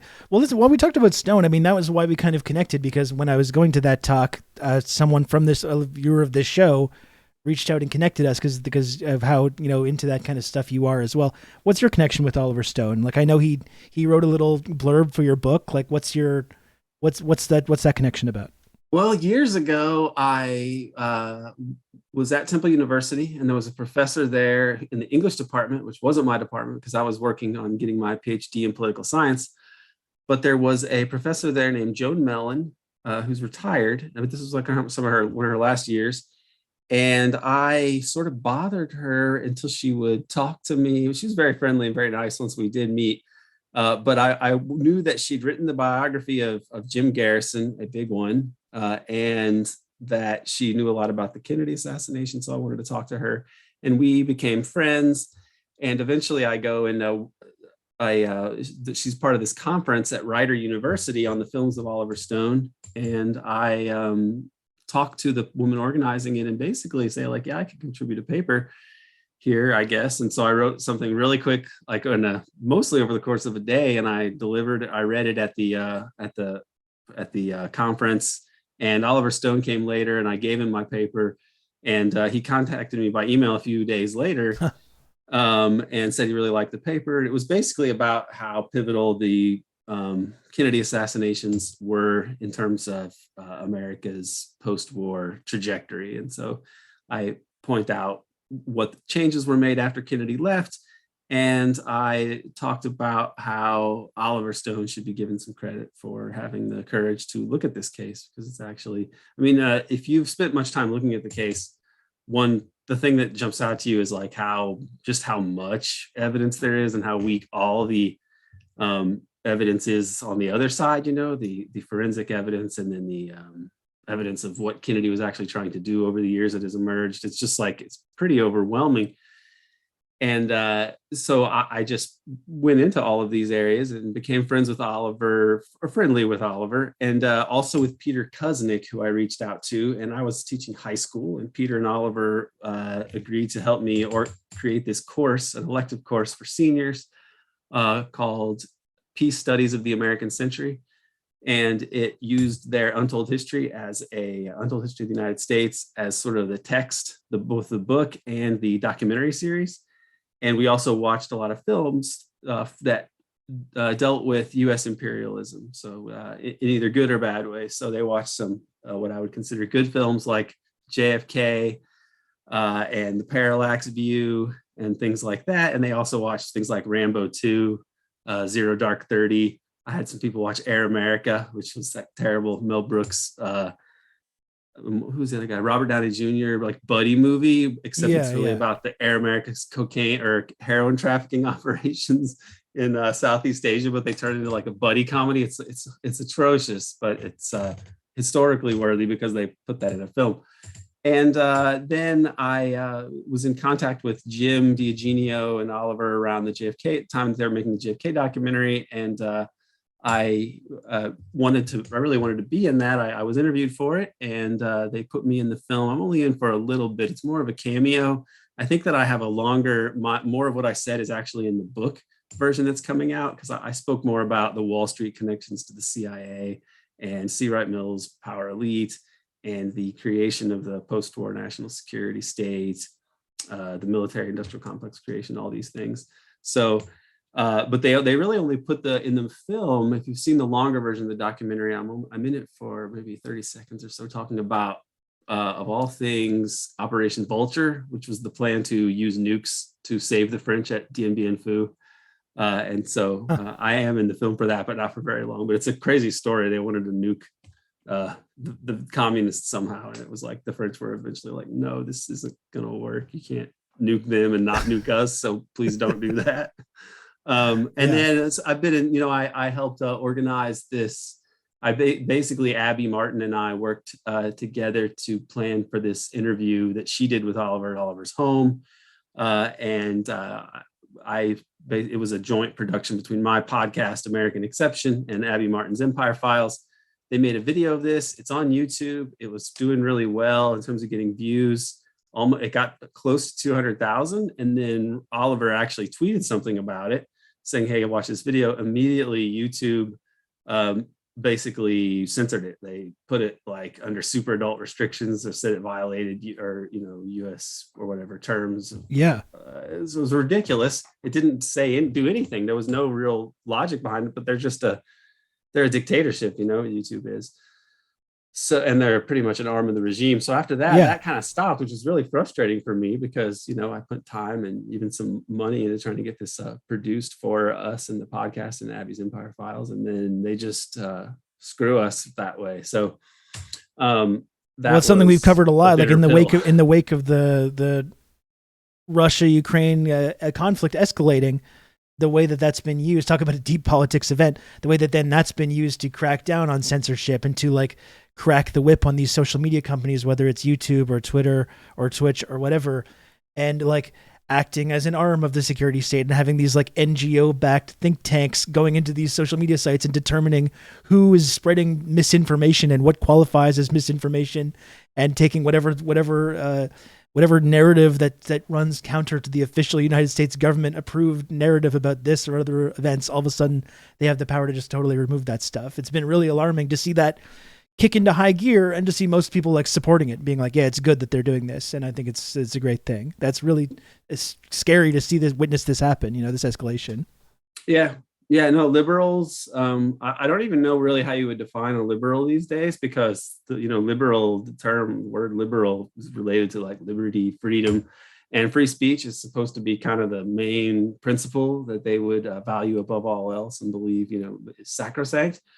And they don't actually care. They, for whatever reason, most liberals are like, yeah, good, stop this disinformation. That's what got Trump elected. And so this is a real problem. Thankfully, we got NewsGuard to protect us. So liberals are are a huge part of the problem, and they're really denial of the illiberal aspects of the U.S. empire and the U.S. economic order is really a big problem for creating any sort of opposition to the regime in the U.S. And I think ultimately, because the right is not a natural ally for those who oppose, economic exploitation and imperialism. If the liberals who represent, let's say, the middle 40%, maybe let's say there's 10% leftists and let's say 40% vaguely liberal people. If these people are pro-censorship and everything else, then it's going to be hard to change the course of US politics when so many of them are really on board with the imperial project. That's why I think ultimately it's going to be international factors that allow for any sort of change to the US empire, good or bad. It's going to be because our position internationally changes, because the liberals have totally lost their minds. Well, I mean, that's one big shift that's happened, right? You're talking about from the age of the liberals in the age of Kennedy versus today, where there was this strain of like liberal Democrats who were critical of the national security state and the intelligence community, and they were willing to like hold hearings and try and get to the truth of some of these matters and hold these intelligence agencies responsible and accountable for the crimes that they commit. And now not only do you have liberals being totally okay with all these intelligence agencies and in fact kind of like worshiping them as these like entrenched institutions that they kind of revere, but now you have literal like CIA agents running in the Democratic Party and like running for Congress and embedding themselves in civilian government. And the liberals in the Democratic Party are okay with it, or they love this. They think it's a great development because it shows that they're the patriotic troop respecting and police respecting types, and they think it gives them this credibility. Yeah, it's amazing what Obama did in terms of getting rid of the anti-war movement and really anti-establishment sentiments that were rising up in the United States, and also what Trump did to re-legitimize the FBI and the CIA, whose crimes are legion and should never be embraced by anybody to the left of like J. Edgar Hoover. I mean, it's quite something what has happened in recent years as a result of these two figures who are both disasters in different ways. I actually think Obama is quite a disaster for not only his presidency and his sort of re-legitimation of capitalism and the empire, and really his extension of the global war on terror and the Bush regime, the neocon regime, to remake the Middle East, which he did under the guise of like Arab Spring Wars, that they said, oh no, these aren't wars, these are people's uprisings. But it's nonsense. Instead of invading Iraq, we're going to arm and fund these reactionary militant extremists to topple governments that we don't like. That's our benevolent liberal way of doing that, while engaging in warrantless assassinations and drone strikes also. Yeah. And they don't have to explain why they're arming Al-Qaeda, and and who knows what the relationship is between the security services and ISIS, but they don't have to explain why they're doing it or why it's acceptable, because they just deny it and the media says, okay, we accept that. Yeah. So they're and not people even that asked about it. And people that ask questions about it are get shunted into this like, why are you a sadist? Why do you love Putin? Why are you a conspiracy theorist? Exactly. And it's like we understand exactly why that exists. Like why? Because there's a specific process of kind of being able to cordon off people into that kind of conspiracy theorist camp. Right. Well, that's legitimize them. Yeah, that's what the operations arm. You could just call it the Department of Conspiracies. I mean, that's what they do. They hatch secret illegal plots, and then they lie about them. I mean, that's like pretty much how is that not just institutionalized conspiracy? But then somehow you still have people being like, no, that's a conspiracy theory. So it can't be true. Well, and because there's also these telling me what's going on. Exactly. And there's also these very highly public, outlandish, wackos like Alex Jones who I think exist to fill that exact purpose, so that anyone that does ask these questions gets kind of painted with that brush. And it's like, oh, you're one of these weird far right lunatics like Alex Jones, and you got to wonder, why he's in that role and who, how he rose to that point. It's a whole Yeah. other question in and of itself. I think they've done that for a while, though. I think that is the Birchers for a Yep. while served that sort of purpose. LaRouche people have served that purpose in the past. Like these different anti-Semitic groups, like the Liberty Lobby, have served that role. I think wasn't it the Liberty Lobby that put out like Spotlight magazine, and they did some Kennedy assassination stuff. And so by having it to where the nuts are the ones talking about this stuff, it taints it for the people who might, in theory, be interested, which would be, again, liberals who in the past did have some anti-war sentiment. There was what passed for liberalism in the George W. Bush years had moments of lucidity and were reasonable. I mean, if you've ever seen Stephen Colbert when he was at the White House Correspondents' of course, Dinner, yeah. and I mean, he said many things that were relevant and pointed and vital to be saying. And they almost suggested that he actually had some sort of principled view of politics. But then under Obama, you see that like, no, It actually wasn't. It was just liberal complaining. At the end of the day. Yeah, and now you have, talking about LaRouche, now you have these kind of like LaRouche followers now that are becoming these prominent anti-imperialists as well, that are I think filling that same purpose. Something else that comes up often. Listen, Aaron, we're getting way ahead of ourselves. Like, I mean, obviously, a lot of these things we talk about often, you can tell, but just wanted to go back to the very beginning. And this idea that of what you talk about in your work, whether it's what do you refer to it as, these deep politics events. The book that you wrote is called American Exception, Empire and the Deep State. I wanted to talk about this idea of the deep state. Obviously, we've touched on it, but the way that this idea of the deep state, especially under Trump, kind of took on this form, and it became the kind of this narrative that like, oh, if you're going to talk about the deep state, it means you're one of these like right-wing MAGA conspiracy guys. But I wanted to talk about, why you use that word, and like in your view, what constitutes this notion of the deep state and what that means, and how is that different from the way that it was framed during the Trump era? Right. The Trump era is a important moment in U.S. history and the decline of the U.S. Global Imperial Project, but also in terms of helping to make sense of our political regime. Trump has done some mischief in Trump-aligned forces. The Trump concept of the deep state is a kind of silly one, where it's basically, it seems to correspond to bureaucrats who are not friendly to the Trump regime. And you don't really, the Trumpian version of the deep state, you don't exactly know what animates these people, except they might be cultural Marxists, and they seem to be really into pedophilia. That's kind of the Trump.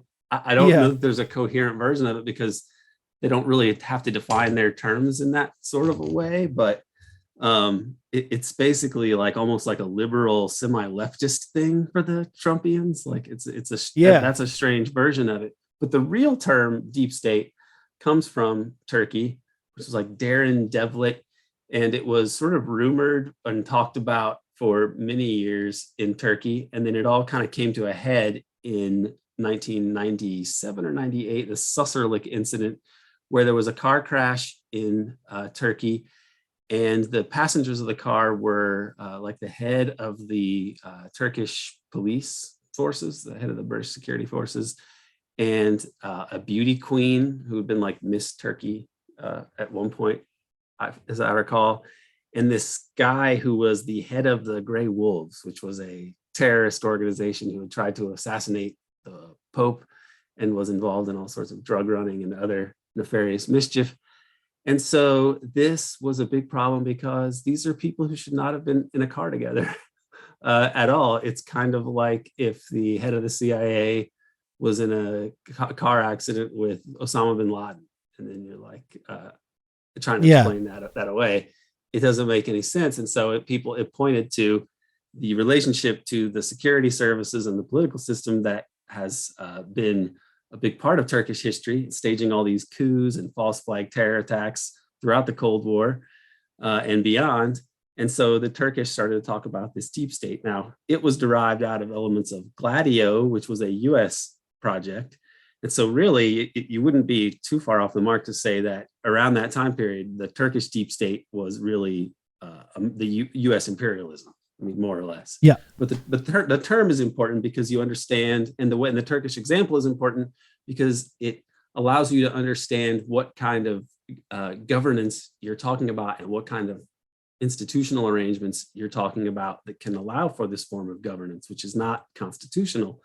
And so how does this operate? Well, it's this organized crime and economic elites partnered with the security services to step in and intervene in managing politics, democracy or otherwise. And so, but basically it's the deep state is typically something that exists in a democracy, because if it's a dictatorship, you don't really need a deep state because the state itself is already a top-down system. But because democracy is not a top-down system, it's supposedly controlled by an informed public who participates in elections and so on, then you need, if you're going to have the top-down way to assert power, it's got to be plausibly deniable and hidden. And that's really the deep state, I argue. And it emerges in America from institutions that existed before World War II. Like there were all sorts of relationships between economic elites and political elites and organized crime before World War II. But during World War II, the US makes the decision, because of Wall Street forces like the Council on Foreign Relations, this is where this was formulated, to become a global empire. And so they plan the US entry into World War II and how they're going to have this global leadership project after World War II, which they did not pursue at the end of World War I, even though they were the dominant economic and industrial power after World War I. I mean, the top economic and industrial power after World War I. It's World War II, they go for global dominance, and they do this after the war, just like they had planned, and they create institutions like the IMF and the World Bank, and the Bretton Woods Conference established the dollar as the global reserve currency. But you also have elements of the planning for the post-war empire that are still classified to this day, particularly a whole section of the report that was written by, or overseen, presumably written by Alan Dulles on sovereignty and security, as I recall. And Peter Dale Scott and others argue that this was likely calling for something similar to the creation of the CIA, that they had planned for this.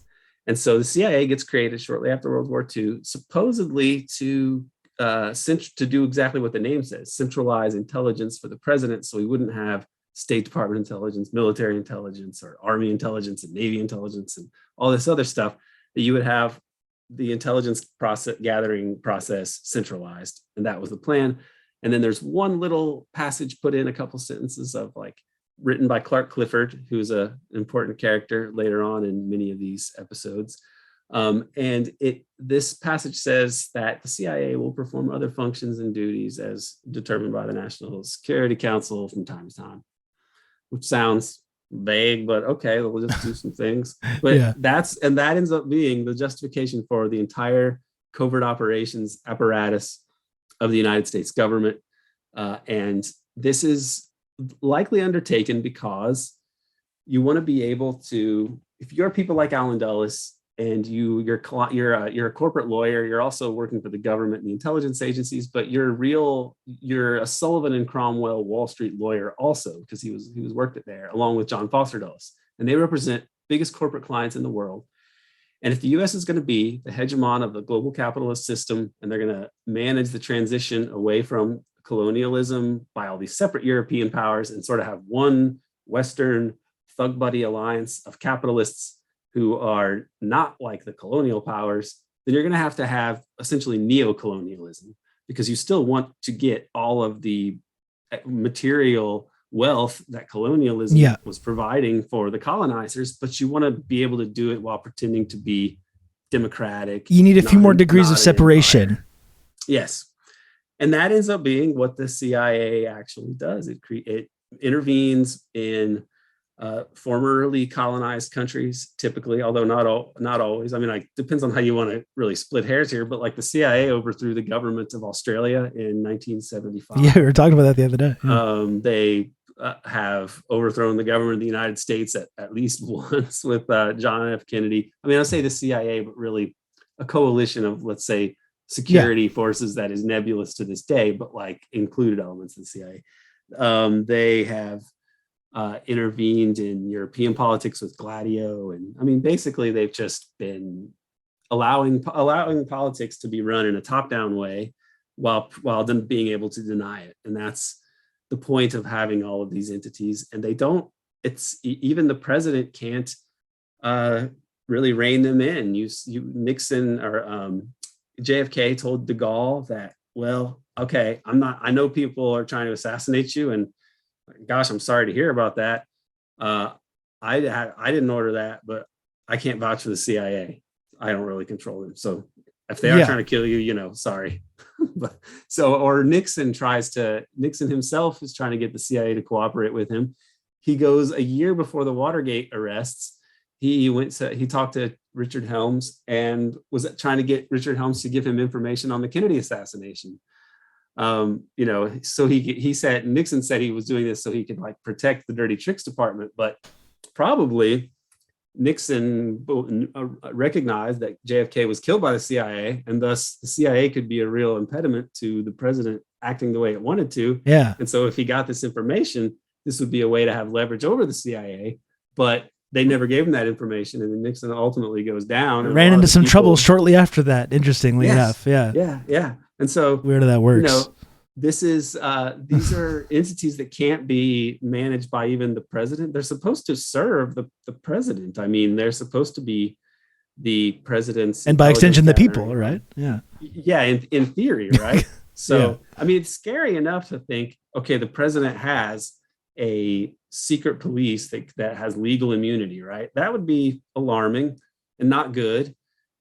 But the idea of it being itself autonomous and independent and able to exercise power, that's even worse. I mean, this is what comes up under Nixon. It's like some people are Nixon arguing with Helms over like whether the president should be able to have access to secrets, and whether these, the issue of whether Nixon having the plumbers is so categorically different from the CIA breaking all sorts of crimes all the time anyway. And we're like, how is it better for the CIA to give the CIA this power, but then be complaining about Nixon exercising it? Not that I like the plumbers or think that's a model of good governance, but it's like this issue is a big part of Watergate too. It's where is the lawlessness, or how do you manage lawlessness in a democracy and secrecy?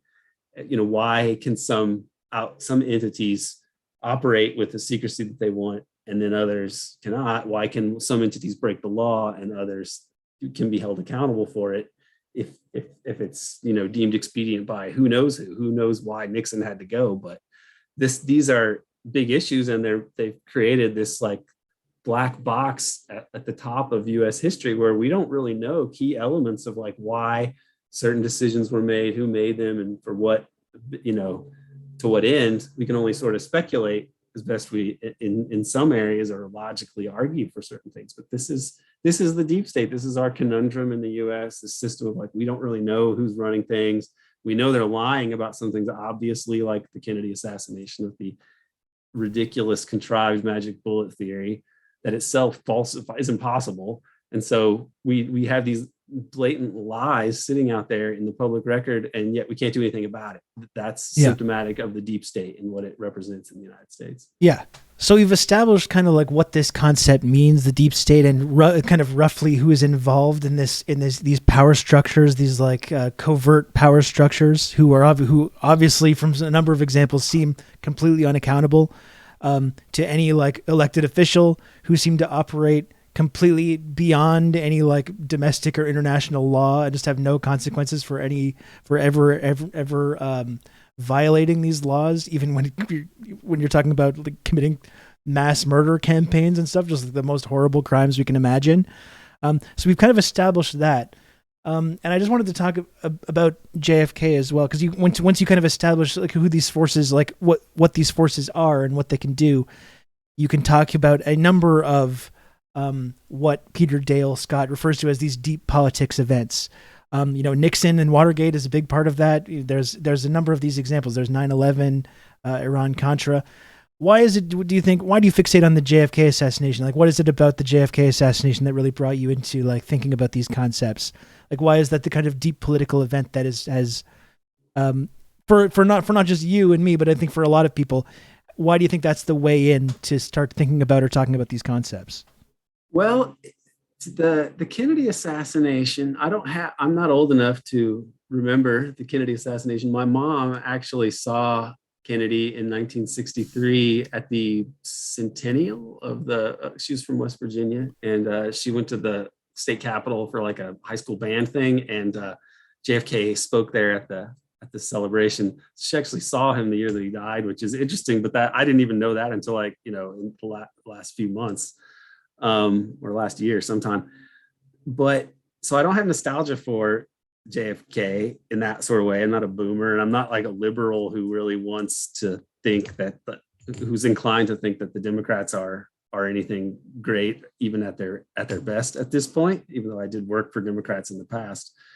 I worked on the Obama campaign, and really that's kind of what radicalized me, is the way that he ended up being like George W. Bush in most key aspects. I think there's a whole generation of not even Americans, but people all around the world that were radicalized similarly by Obama.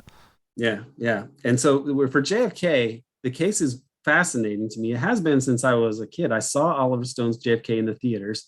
And then I watched it on VHS back when you get those two dual cassette movies you could rent. And so I was kind of preoccupied with that, but then like didn't do a whole lot of research over the years until after Obama. And then I saw Stone on Bill Maher talking about the book JFK and the Unspeakable. And I read that book, and it made me totally abandon the idea of trying to go into politics, because I get a political job after being a campaign worker, because that's like a reasonable step to take. But after reading this and seeing what Obama did, I'm like, I don't want to do this. And so I went in to look at political science, social science, and history, ways of understanding this. The James Douglas book on JFK is great for laying all this out. I think he probably makes some errors and tries to nail down too many facts about the actual plot in Dallas. But setting all that aside, it gives a great overview of the president. And what's notable about Kennedy is that in his presidency is that he represented to me the embers of the New Deal and that kind of thinking in American foreign policy, in the American political system that hadn't been totally extinguished by McCarthyism. And he spoke about imperialism and even Western imperialism more overtly than other politicians of the time. And he was more anti-colonial than other politicians. And he really tried to pursue a reasonable foreign policy. And I think he visited a lot of these formerly colonized countries as well. Like he took time to actually go and get to know the leaders behind these kind of post-colonial movements as well, and had sympathy for it, right? Yes, he did. And he came to recognize that the Cold War itself was this enormous structural impediment to him having any kind of policy that would be good for America and good for the world. And really so he decides to try to end the Cold War, and he makes a speech about it at American University. And this is cited by people like Robert McNamara and Ted Sorensen as being really the speech to look at if you want to understand what Kennedy was trying to accomplish. So he had the idea that he would do this, and this is something that makes sense in terms of democracy, because America could be a lot more prosperous and happy if it wasn't wasting so much money and energy and labor on weapons of war, a lot of which never even get used. It becomes its own sort of weird economic activity, this whole arms race and arms production. But then other times, it does get used in like Vietnam, and it's a big boondoggle for military industrial complex firms and so on. And Kennedy realized you couldn't really advocate for policies in the developing world that would be helpful for them, because the Cold War would always be justified. You can't do this because this will weaken America. So we must have these hardcore neo-colonial policies. Kennedy thought that he could change that. I mean, that's why Allen Dulles later in his life was asked by a guy who was his biographer, I think it was like Peter Gross or Grouse or something like that. And Allen Dulles turned to him and said, that little Kennedy, he thought he was a god. And what I take that to mean is that Kennedy actually thought he would operate from the presidency on the basis of democracy, that he would pursue policies that would be good for the U.S. and good for the world and bring the world closer to world peace. And this is, I think, pretty clear when you look at his record. Although, to be fair, his administration still, I mean, the U.S. government was still continuing a lot of terrible policies under Kennedy. Yeah. And his administration had all of these people from like the Rockefeller Brothers Fund. So he was kind of schizophrenic in his first term. I think he would have made a lot of changes in his second term, and they knew that. I think he would have gotten rid of Hoover. Yeah, and he got elected really on a strong like anti-communist platform as well. Like he was not some crusader for peace with these socialist countries. Even if I think it is evident that these changes kind of were in place. I think it's important to point out though that he did run on that exact kind of platform and was responsible himself. Yeah, he ran to Nixon's right on Cuba, which is crazy because later he's the one having these conversations with Castro secretly, back channel conversations about normalizing relations with Cuba, really going further than the president did. But he also he felt it's this imperative to appear tough in American politics because of the way the media is so owned by these forces and so on. It was always there, and Kennedy had to deal with that. And so it's, you get into like speculating about why he's doing this thing that we can say kind of sucks, like Operation Mongoose. And then you try to correct for like, well, look at how insane the American political system was and the media system was. And he was still trying to do these things.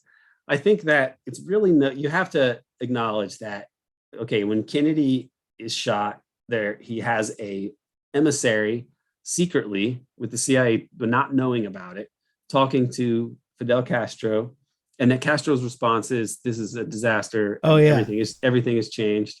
Yeah, I was just going to bring up Castro's response. It's so fascinating to hear that kind of stuff. And it's also like these American, Chomskyite leftists are like they think, oh no, Kennedy was just like everybody else. But then you think like Castro is like an idiot or something, like he doesn't understand capitalism the way you do. I mean, the leftists in the U.S. are sometimes quite annoying in that way. It's like, I couldn't agree more. And the Russians too. They sent, the week that Kennedy was killed, they send the Kennedys surviving, Robert Kennedy and Jackie Kennedy, send William Walton on a secret mission. He's supposed to be doing some cultural exchange with the Soviets. They send him to Moscow to tell the Soviets, we know you didn't kill Jack Kennedy.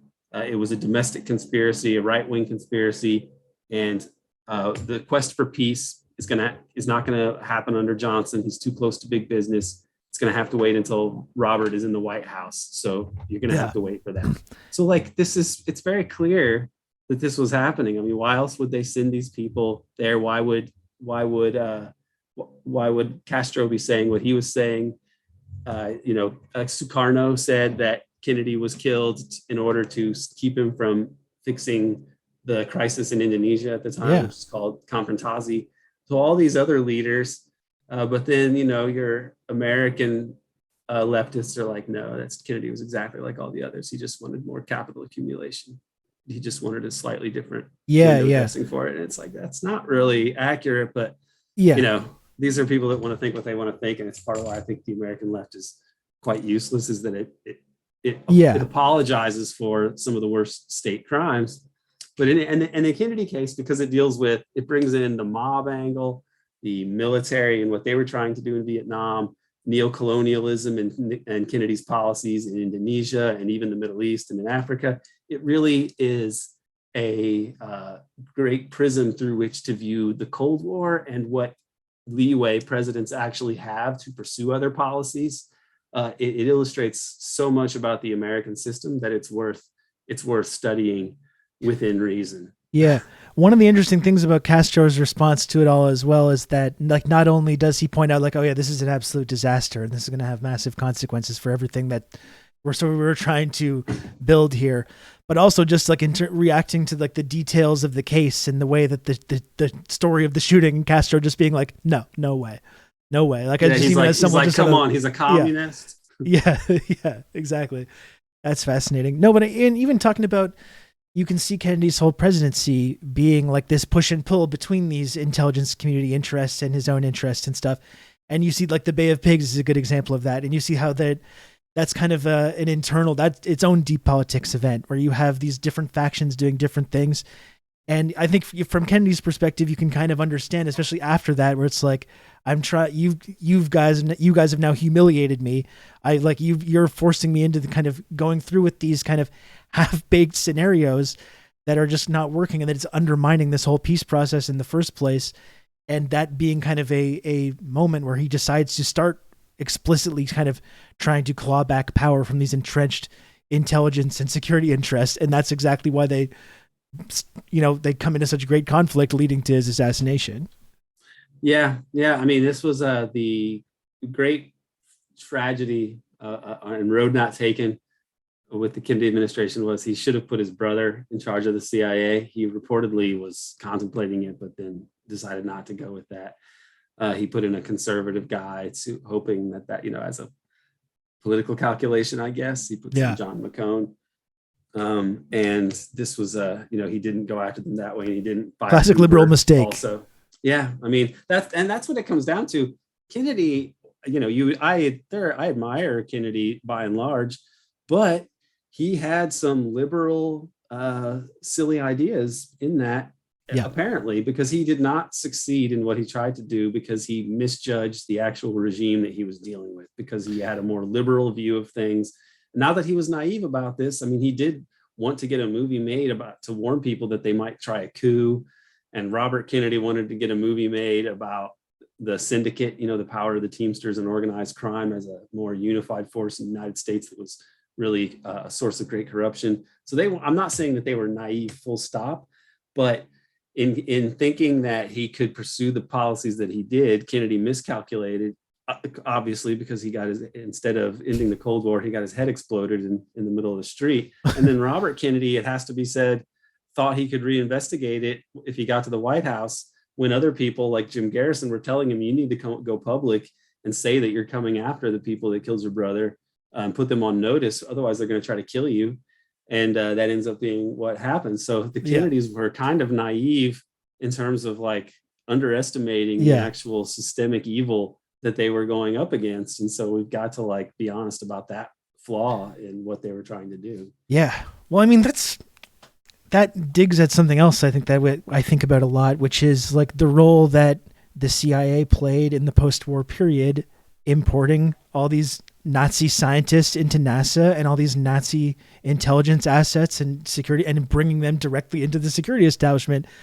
The Dulles brothers themselves were Nazi sympathizers. There was all kinds of Nazi sympathizers in the U.S. government establishing these rat lines following the war. And that's, I think, that's something that gets touched on in JFK, the JFK assassination. The idea that like if these people are allowed to kind of make these kinds of decisions, you are living in like a fascist government. And I think there has been an element of like of fascism, kind of motivating these security establishment types and these intelligence community types from immediately following the war, and that's part of it. That kind of that level of depravity. They imported it, Oh, they did not. I mean, look at the two countries, Japan and Germany. They did not get rid of the establishment in both countries. The same people that were the politico-economic elites, minus, some people who were like invisible war criminal roles. But it's just like in the US, Alan Dulles is the CIA guy, the guy running the CIA. But really, that doesn't mean Alan Dulles is the pinnacle of power in the United States. The pinnacle of power is whoever has the money and organizational wherewithal to bend bureaucrats and bureaucracies to their will, such that Alan Dulles is one of those bureaucrats presiding over a bureaucracy, doing what these rich people want done. And that's something that is important to think about. And in Japan and Germany, it was a similar thing, although they actually did save your Alan Dulles types in the Japanese, and I mean, loosely speaking, Japanese and German establishments. People like Reinhard Gehlen, who was Hitler's intelligence chief, gets rehabilitated. Klaus Barbie, Otto Skorzeny, Karl Wolff, all of these people that they use in this intelligence milieu. And in Japan, you have Yoshio Kodama, who's Yakuza, but also in Japanese war criminal, and other figures who get rehabilitated and brought back, and in different ways serve the establishment. Like in Japan, the LDP, which is Abe's party, is founded by with hundreds of millions, over $100 million in war material looted from Japan by Yoshio Kodama, who should have been executed as a Class A war criminal, but he's rehabilitated and bailed out of jail by the CIA. And they established this party that has this huge slush fund to basically dominate Japanese politics from a conservative position since the end of World War II. So the US really folds in the two Axis powers, and that this is done to establish, with rehabilitating a lot of Nazis as well. And this basically establishes the US as presiding over kind of like a new anti-communist international. And this serves to quarantine Eurasia and allows the US to dominate the Atlantic and Pacific trade to a large extent, with only really Russia and the Soviet Union, Eastern Europe, and China as the holdouts. And so this was the order that the US put into place, and it relied on a lot of fascism, like literal fascists, and it governed as a fascist entity, more or less. You have the merger of state and capitalism. And that's really the essence of fascism, when it comes down to it. And ultimately, you have capitalism as pulling the strings of that, and the state just basically being a front for that vast capitalist enterprise, and basically taking their commands from private interests. Yes, and you could say, I say this: the difference between the Alan Dulles brand of fascism and the Nazi brand of fascism is that they both represent a partnership of the state and capital, but in the Nazi equation, capital is the junior partner, and in the Dulles formulation, it's the state is the junior partner, and capital really calls the shots. That's I think the difference between these two fascisms. Yeah. Okay. So fascinating stuff. Fascinating stuff, Aaron. I always enjoy pulling up these threads, so I'm really happy you're able to come on to talk about this. This is a subject that comes up often, and I've taken a lot of flack, Aaron, for pointing out the relationship between the U.S. government and Nazis following World War II. So I'm happy to have you backing me up with some facts here. It's the big question of our time is, how did we get this regime that just is totally operating in a top-down way, and we can't do anything to change it for the better? And everybody's kind of like, everything has sucked for a while, and it just seems like it's going to get worse. Oh well. Yeah. What could we do? Yeah. So there's a number of different events we can point out, since the time of, or the post-war period, or the Kennedy assassination. Again, there's a number of these kind of deep political events we could spend all day talking about. I mentioned a couple of them earlier. 9/11 is, of course, a big one as well. You have a similar kind of situation where, so Nixon is removed. He's gotten out of the way. Nixon is out of the way, which has basically had to happen in order to kick off the whole Reagan era. Then you've got basically about 20 years of this kind of bipartisan consensus, the Reagan era and the Clinton era, which coincides with the collapse of the Soviet Union. Of course, they have no more big bad enemy to hold up as this vast communist conspiracy. And then there's 9/11, which happens, which then kicks off this whole other 20-year war on terror, the creation of these vast new intelligence bureaucracies, and this again a nonstop money printer going directly to the national security establishment, the weapons manufacturers, that kind of stuff. The breakdown of Bretton Woods, by the way, is a huge part of this whole story. It takes place under Nixon, but it's really, I think it's key to understanding what happened in Watergate, and what happened and why Reagan was able to do what he did. It's that the international financial system created after, towards the end of World War II, where there was a sort of soft gold standard, where the US dollar was the reserve currency, but it was tethered to gold. And so if the US ran big payments deficits, these countries could ask for their dollars in gold, but that would drain the US Treasury, especially with Vietnam War spending. And so that leads to the collapse of the system and the closing of the gold window in 1971 under Nixon. But the US during this time, through a number of international and domestic political struggles, establishes this post-Bretton Woods system, which we still have today, which basically allows the dollar and US Treasury bills to replace gold in other countries' foreign currency reserves.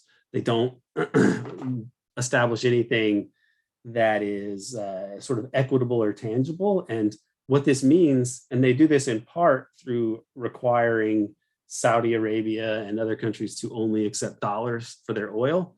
But what this means, because it gets established throughout the mid 70s and very early 80s, this system gets more or less consolidated. What it means is that the US can run huge budget deficits and without suffering big consequences, because everybody in the world accepts the dollar.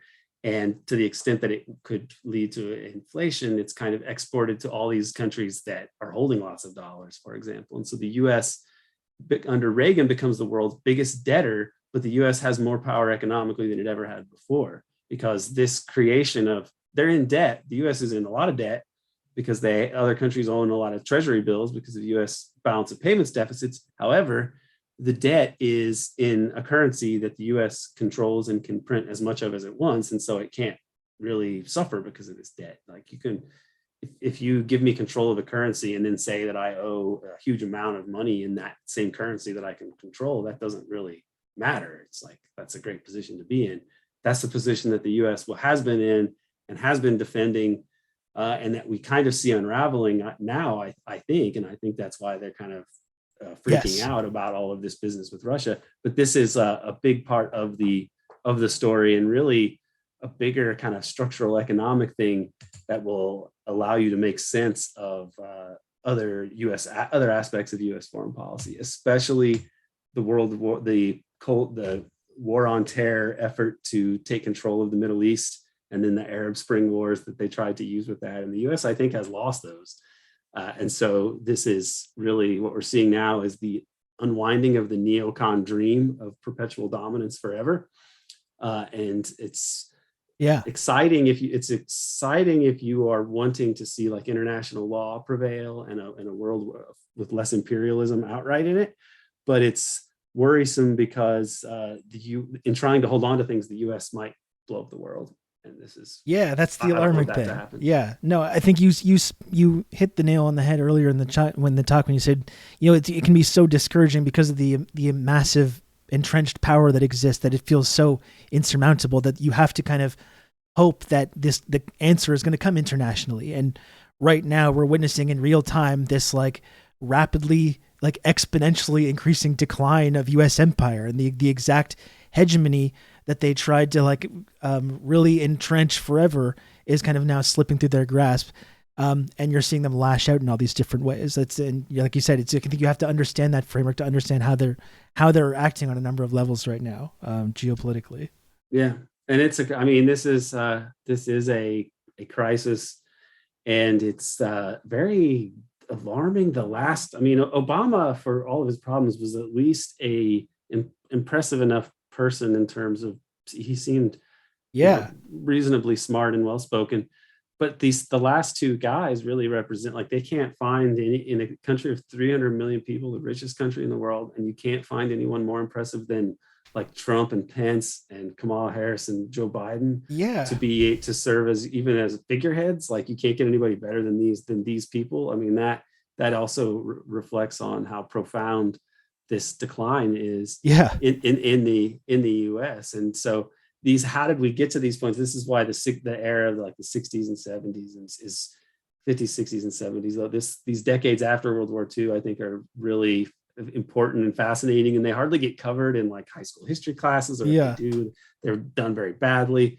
And so this is what makes this kind of work, I think, really important. Yeah, well, it's also they pump billions of dollars into creating mass media establishments to brainwash people, but then the result of that is like this whole generations of Americans that have been in this like this incredibly advanced like propaganda panopticon for their entire lives, and it's completely melted their brains. So Yeah. it's creating this population that's becoming more and more difficult for them to control because of how like completely poisoned everyone's minds have become from these generations of intense propaganda. From that is now, you know, you can kind of choose which propaganda spout you want to access, but ultimately it's having the effect of just completely poisoning an entire generation of people and making it more And increasingly leadership difficult to too, control. though. Yeah, and The and yeah, leadership, now I think, they're is getting involved in civilian government themselves, the people that have been brainwashed by this process. Yeah, I mean, I really wonder what kind of cosmology some of these people have about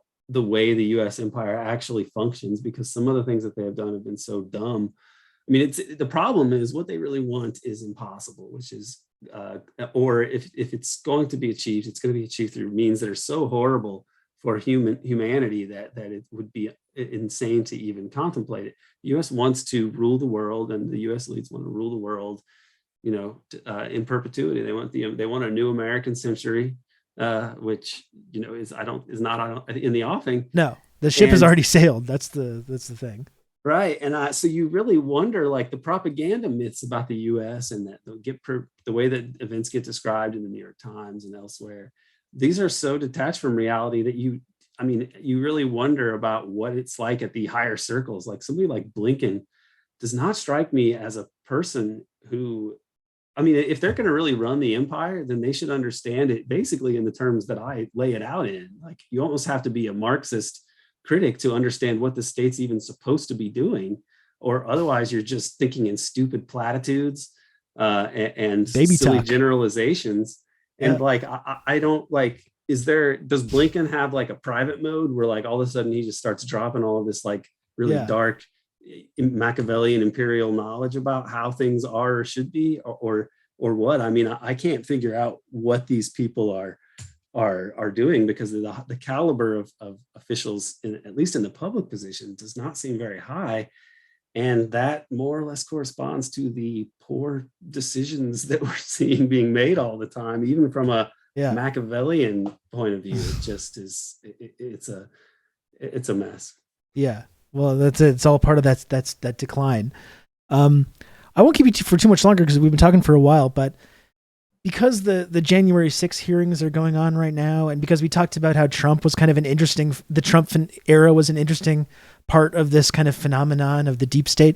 We had, of course, Trump's like highly publicized battle with the deep state and the ways that was kind of distorted the actual meaning of these power structures. But I think it is undeniable, though, that Trump did kind of butt heads with certain factions within the intelligence community, the national security establishment. I think especially at first they weren't sure if they could control him. He was talking about things like breaking up NATO. He was talking about getting the United States out of NATO and stuff. And that's like the red alert sound when people start saying that kind of stuff. That really freaks these people out. I don't doubt that there were entrenched like people in these intelligence community structures that were trying to undermine him and stuff. And I think January 6th is an interesting one of these deep political events that we're talking about, because you have in the event itself, you have all these different factions of the security state present. You have the kind of like more establishment FBI types who are infiltrating these groups like the Proud Boys, like they do with all other extremist groups, and kind of help plan events that they then stop and then take credit for. You've got them deeply implicated in that. QAnon is a big part of this phenomenon that of course, these intelligence community types have their fingers in that. Certainly. They have to. Yeah. And then on the other hand, in January 6th, you have this kind of like more reactionary pro-Trump element of the police that is maybe sympathetic to Trump's claims about election theft. And you see these kinds of like different factions within the security state butting heads throughout the Trump administration, and then it kind of culminates in this January 6th incident. And now you have these hearings, which are obviously a lot of theater and a lot of propaganda and spin going into that. I was just wondering what is your takeaway from what has been going on with that, and like how does January 6th fit into this kind of puzzle? Well, January 6th, like Russiagate, I have to confess, and this might seem surprising to you, but I have not been in the weeds of the details of either of these as they have unfolded. Oh, me neither. No. Because my sense with Russiagate was accurate and was borne out, was that like this is just an excuse to explain away Hillary's failure and to save the corporate Democrats so that you don't have everybody talking about, hey, that's what happens when you don't elect Sanders, who the people actually like, and so on. And it's like a way for the Democrats not to have to acknowledge that they are not a party that deserves the name Democrat, because they are really undemocratic. In essence, they serve a tiny minority of oligarchs. So they should call themselves the oligarchic party. And that Russiagate was designed to distract away from that, and also to sandbag Donald Trump, who was making noises about having better relations with Russia. And we now see that with what's happened with Ukraine, we see how hell-bent the US is on confronting Russia, if we didn't know that already. And January 6th, my sense of it is that I don't know what happened exactly with all of this business. Peter Del Scott we wrote a little bit about this in part 3 of our 9/11 series for Covert Action Magazine, which I'm going to republish with expanded versions of it on AmericanException.com. I'm hoping to do that. But Peter talks about the role of continuity of government elements in the way that things unfolded there, and that this is something that happens in the JFK assassination, in Watergate, Iran-Contra. You have parts of the government that are empowered with like secret emergency powers in their own communications network, and they seem to emerge during these in different ways that we can't ever get to the bottom of during these time periods. And they act with some kind of emergency authorization to do whatever needs to be done, and who knows what they plan beforehand and or what they do in the moment when responding to these crises.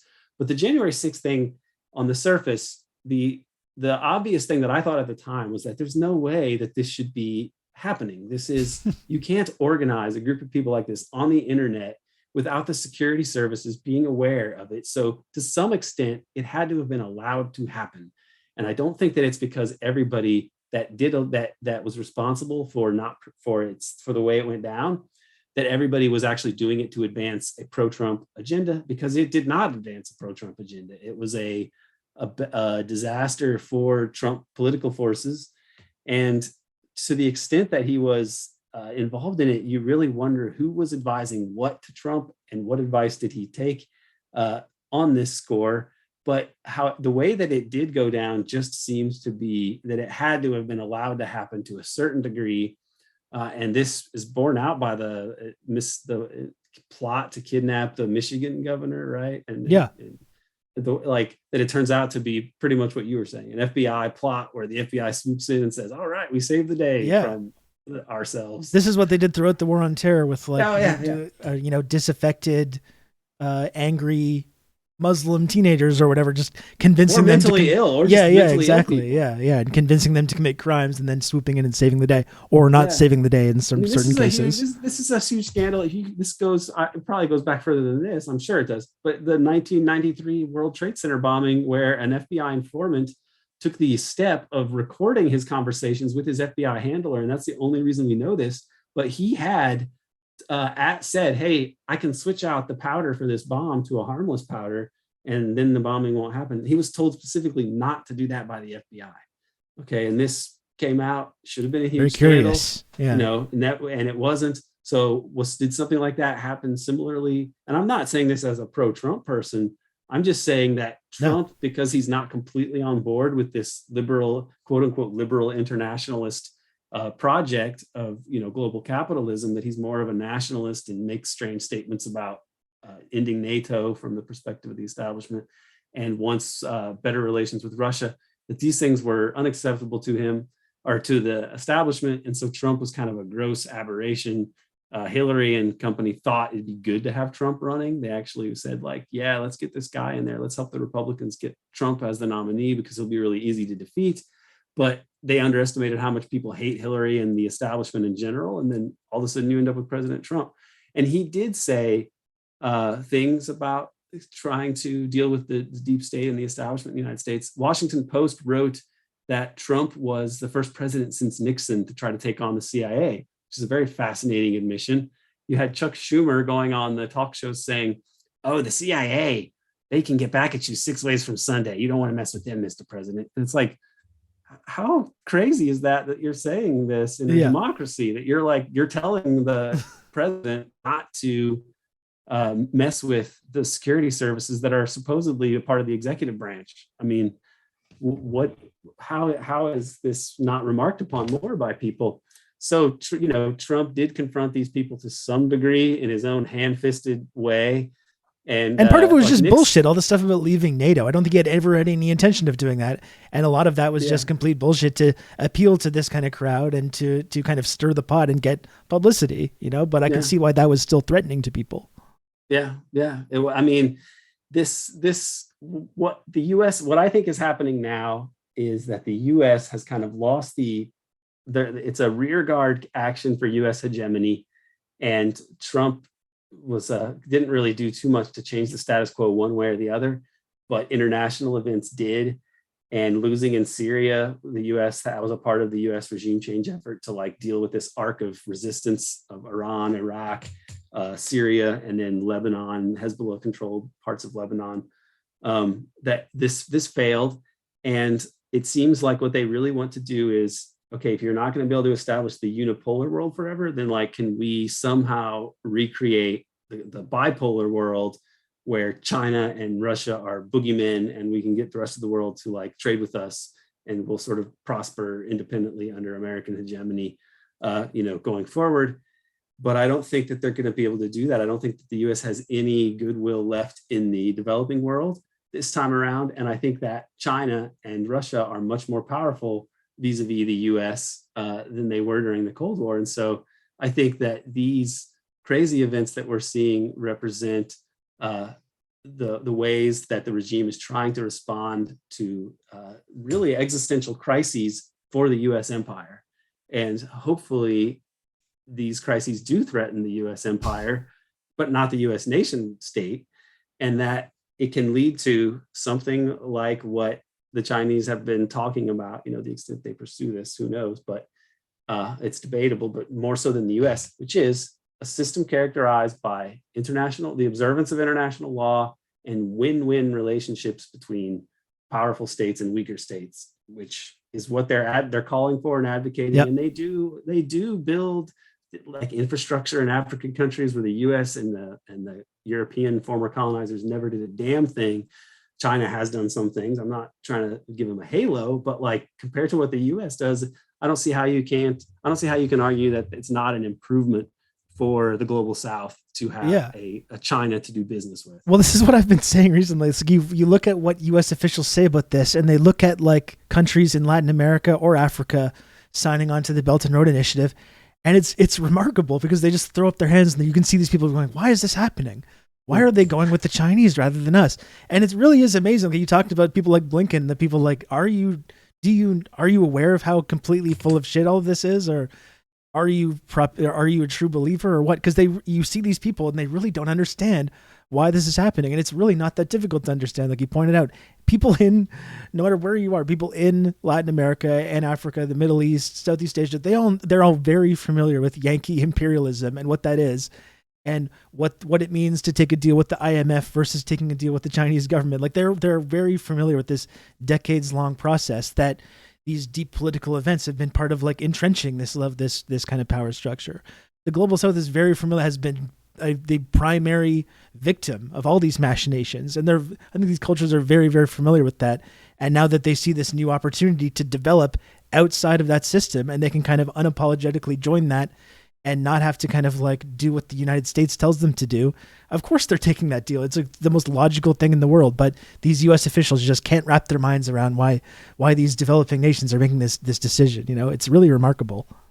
Yeah. And I mean, you can't overstate the brutality of imperialism, and U.S. imperialism also as a part of that, entire phenomenon historically of human imperialism.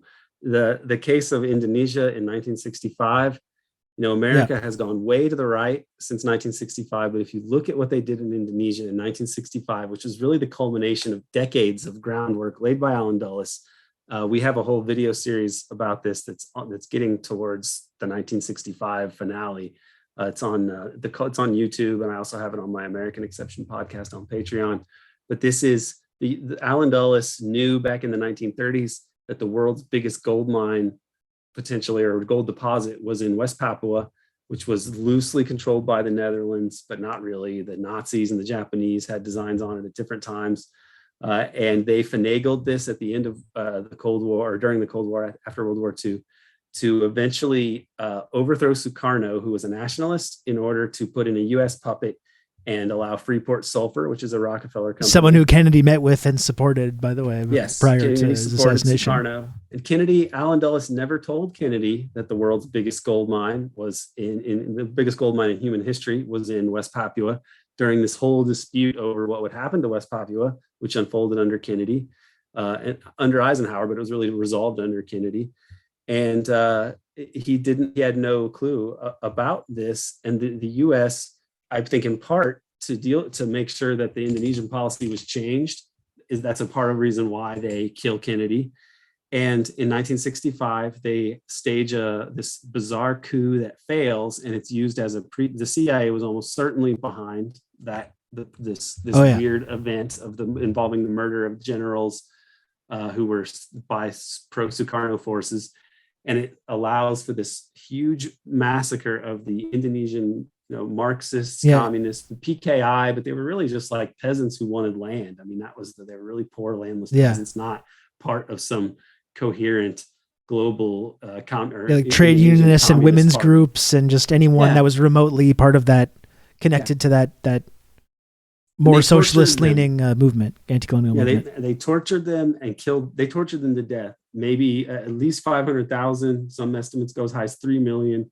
And they did this to enable the theft, the expropriation of massive amounts of wealth in Indonesia, and to have, geopolitical hegemony in East Asia, Southeast Asia, and control one of the most lucrative spots in the world in terms of resources, the biggest gold mine in human history. And so the idea that these Rockefeller types represent any sort of like liberal internationalism or benign commercial, whatever, that is just belied by this. That when it comes down to it, they would kill 1 million people just to steal their gold, literally. And this is what we're dealing with. And it's a mini version of the history of human imperialism. It's not that the U.S. is in intention and in its constitution, in its inner constitution, so much different or worse than other empires. It's not. It's just the U.S. had more power than any other empire in human history. Yeah, they modernized it. Yes, and so this is what we're dealing with, and we need to have more people aware of what imperialism is and what our role has been in this, so that we might, move humanity forward by changing the way we organize human society. Yeah.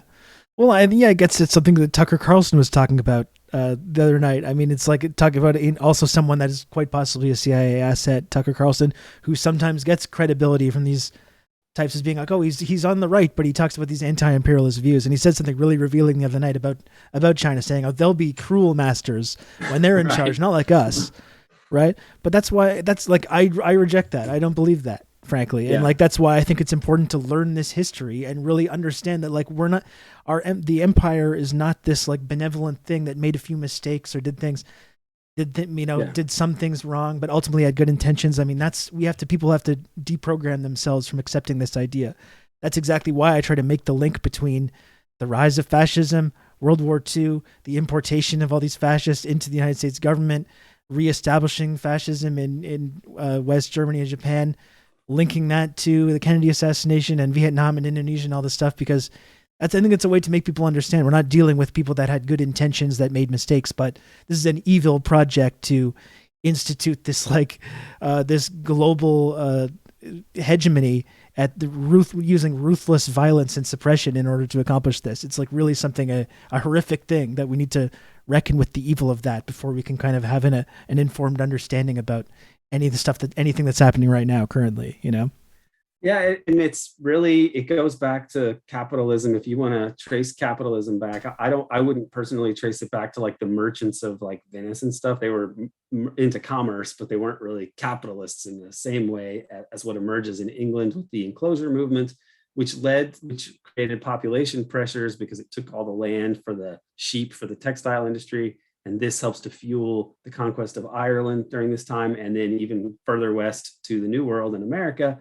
And the U.S. was set up as a capitalist venture. The Massachusetts Bay Company, the Virginia Company, these were joint stock companies trying to make a buck. Yeah, Canada as well. Colonies that way. And so this is what is it's so from the beginning, capitalism, it expropriates its own people in England, and then it has to go out and find other places to plunder and do business with, plunder people and markets and resources. So it goes to Ireland and then to the United States, and then spreads across the entire continent of North America. And then once that's done, at the end of the 1800s, the U.S. starts to go into the Pacific and expand kind of internationally. Gets involved in World War I, gets involved in World War II, and at that point sets up this global empire. But it's all a continuation of like capitalism, which has been pretty brutal from the beginning, with the genocide of the Indians, the genocidal campaigns in Ireland, the Atlantic slave trade, and then Western Europe, capitalist powers are practicing colonialism all around the world, dominating the global South. So the capitalism has been the driving force, and it's inextricable from imperialism. This is where libertarians are just, totally clueless about this. They dream of some peaceful capitalism, but it's never, ever been that way. And we talked about when you think without Marx, how ridiculous you sound, and that's part of it, isn't it? That's when you just take out capitalism, and then you're like, well, the government, because there are libertarians who will be like, yeah, the government murdered JFK because they're the government and they want power. So this is like the actual thinking of it. It's very silly, but if you take out capitalism, but it's like, if that's your cosmology, then you just are like somebody who's in the Middle Ages talking about the Ptolemaic, structure of the universe. It's like everything is going to be wrong if you're fundamentally wrong about these aspects. And so capitalism versus like socialism, who knows what kind of form would be ideal?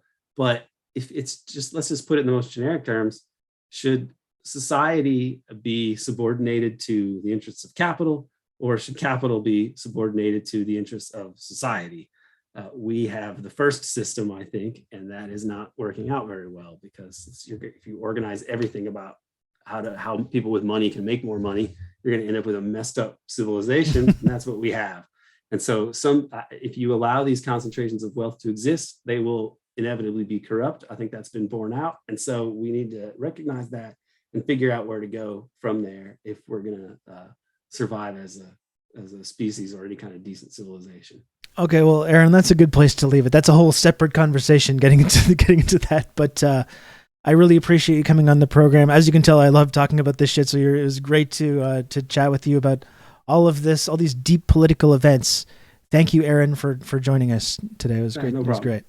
Yeah, good to be here. Thanks. Yeah, do you want to just plug one last time, plug your book or plug the podcast or anything else you want to talk about? For sure. My book is out now. You can get it wherever books are sold. You can just Google American Exception, or web search, I should say. I don't really like to promote that company, but I do it reflexively. But American Exception, Empire in the Deep State is the book. It was my PhD dissertation. It's out now. It's been rewritten to be less academic sounding compared to the dissertation. And I recommend that you read that if you want to understand how academia has failed to really address these problems, and how the post-World War II American empire evolved with criminality as a key component of the way that we've been able to govern. I say we, I don't know why I say we, the way our regime has operated with lawlessness in the US and state crimes overseas that we know about, like coups and so on, that have been exposed over the years. Also probably domestically, almost certainly with the Kennedy assassinations, MLK assassination, and so on.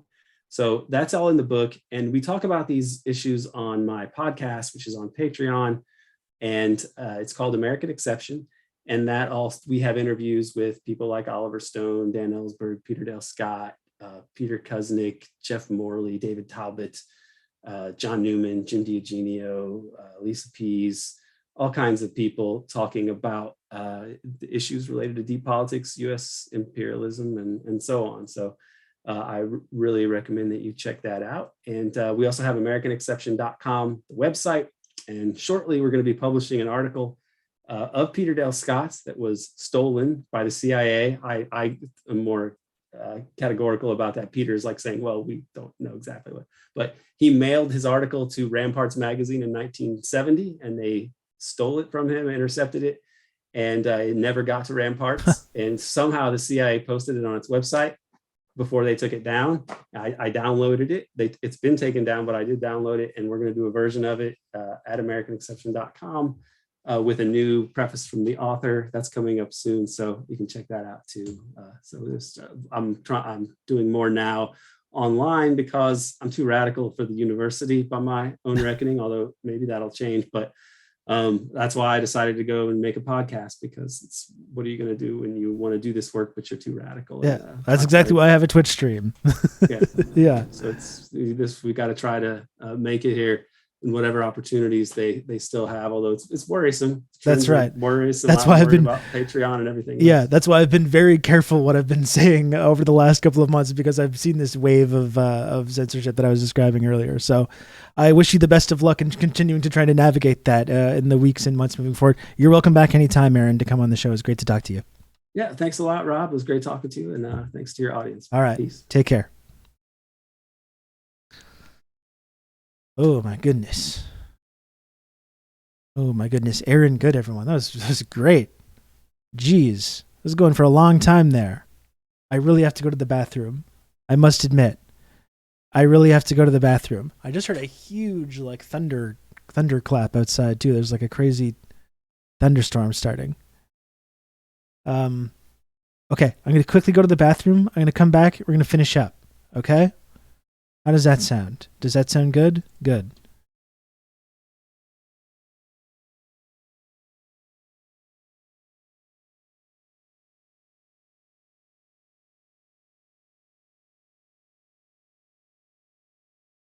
We're right back.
Okay, I'm back. Just a couple minutes. Love that, Aaron Good. So glad I caught the end of this. Thank you, Jen Splain. That was really great. That was really great. I hope you all enjoyed that. I really enjoyed talking to Aaron.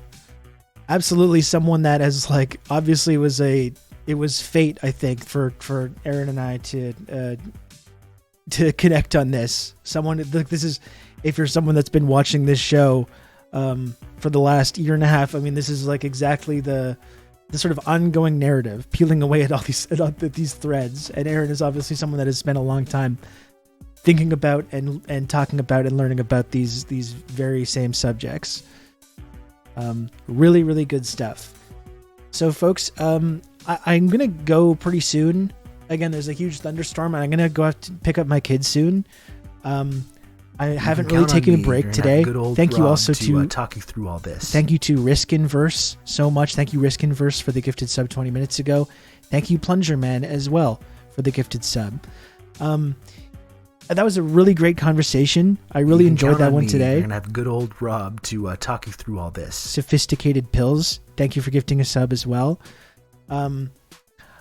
it's been a little bit slow in terms of like actual viewers for this. I'm hoping I'm going to get this segment and put it on YouTube or whatever and try to get more people to see it.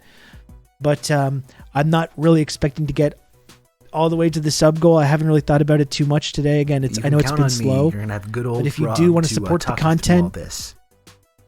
if you enjoyed the conversation, if you enjoyed the interview, if you want to support the show, if you want to support the count on me. content, You're gonna have good old Rob you can to do so. talk you through all this. I'm trying to do a Aaron pitch and is I'm getting interrupted.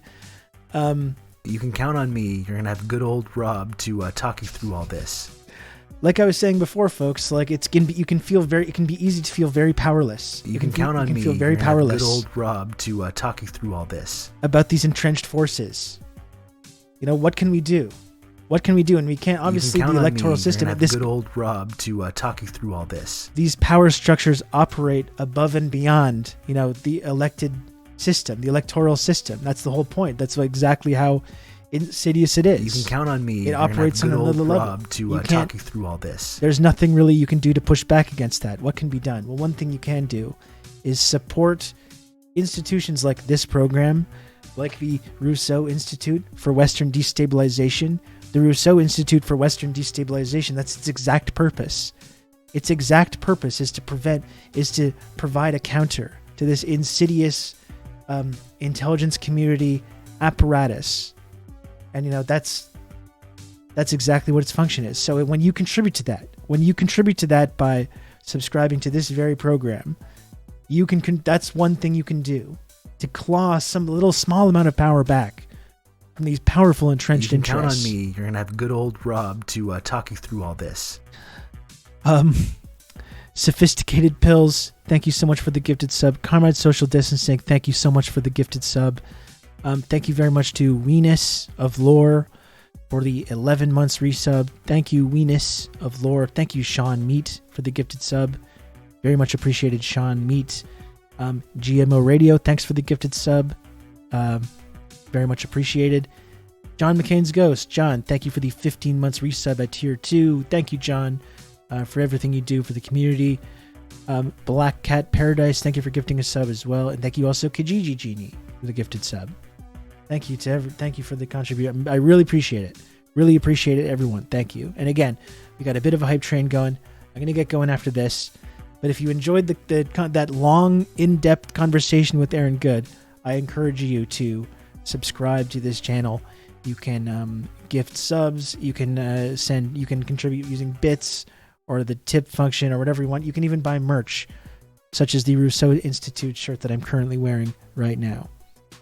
Will this channel pressure me to vote for the bourgeois Democratic Party? No, I promise you that I will not shame anyone for not voting for Grandpa Joe Biden in the coming election. I promise you this.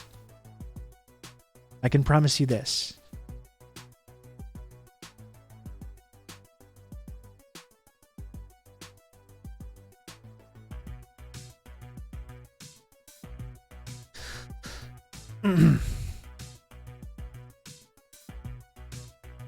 Or go pick up your son, or he'll stand there in the thunderstorm and get soaked like that Simpsons episode where Homer forgets to pick up Bart.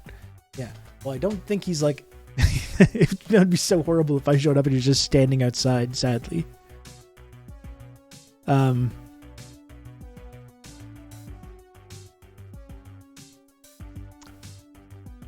I will. I am going to go in a few minutes. I'm going to see if we have any other takers here. See if we have any other takers, any more generous chatters. Any more generous chatters that can support the stream and support the community and help keep the channel on the air. To help keep this subversive content on the air.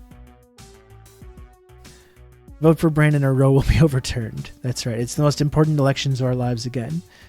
And we'll talk about how the dangers of the rise of fascism in the United States. I think that is very dangerous. But I can promise that I will never shame anybody for not thinking that the Democratic Party are going to actually do anything to prevent that from happening. Especially considering we talked about January 6th, the way that it seems like they're just rolling out the fucking red carpet for the right to take over the United States completely democratically and just yelling at and shaming anyone that's criticizing them. So I think not supporting that party is like a pretty normal decision to make at that point. It's a pretty logical, normal decision to make.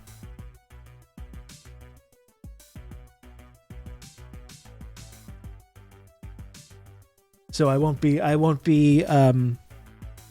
guilting or shaming anyone for not doing that. Folks, we've got another 45 seconds.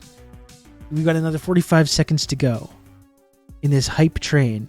Can we get to another level? Can we get into the 20 sub region? The 20 sub region where I feel like I could realistically sign off for the day and not feel really like it's been a failure, because you see Twitch gamifies this whole process as in rewired my brain to tie up. And again, this is not your fault. This is not your responsibility. It's not your fault.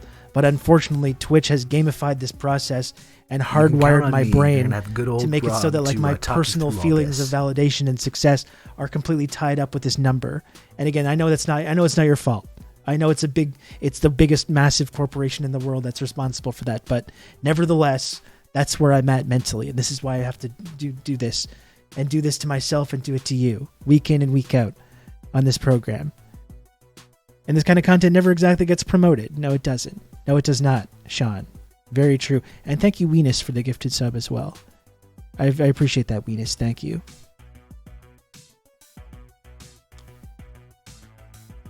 Weenus, everyone. Very kind of you, Weenus. That's fun to say.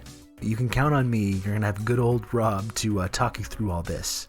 Increasingly, Great work, Phil. Rob _carrot. Increasingly, Phil. Thank you very much for the 11 months resub. Thank you, Phil. People are watching the very important January 6th series. I feel so vindicated in not watching any of that. And I'm glad we were able to touch on it in this conversation. But I do feel totally vindicated in just not paying any attention to that whatsoever.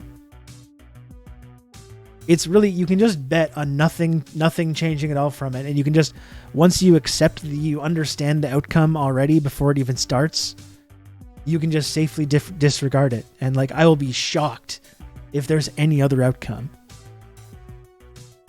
beyond this just complete fizzling and turning into nothing, and just not even really stopping Trump or whatever reactionary psycho from running and winning next time. You can count on me. You're going to have good old Rob to talk you through all this. Hi. Moss World, thank you so much for the 16 months tier 1. Thank you, Moss World. Hi to you too. January 6th series, I'm here to tell you right now, we don't care.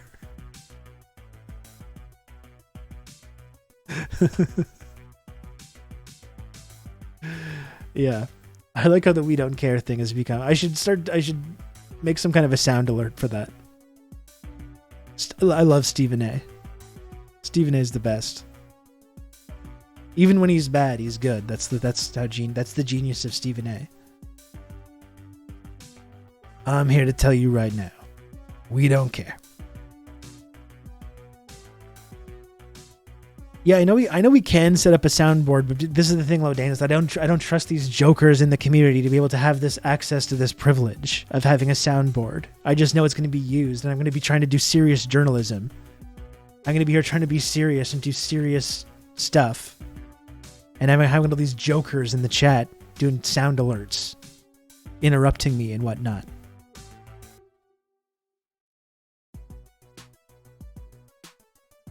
We can set up one that you operate as well. Ooh, I like the sound of that. I'm not a trickster or a joker or whatever. You're a bit of a trickster, Boxes. You're a bit of a trickster. I'm sorry to say. You do sometimes get up to some shenanigans. Like, don't say that you don't. Tomfoolery also. Sometimes there's tomfoolery and sometimes there's also shenanigans. From not just damn Boxes, but many of you, frankly. The soundboard has to have too bad. Yeah, that's a good one too. There have been reports of japes. No malarkey. Obviously no malarkey. Yeah, that goes without saying, obviously.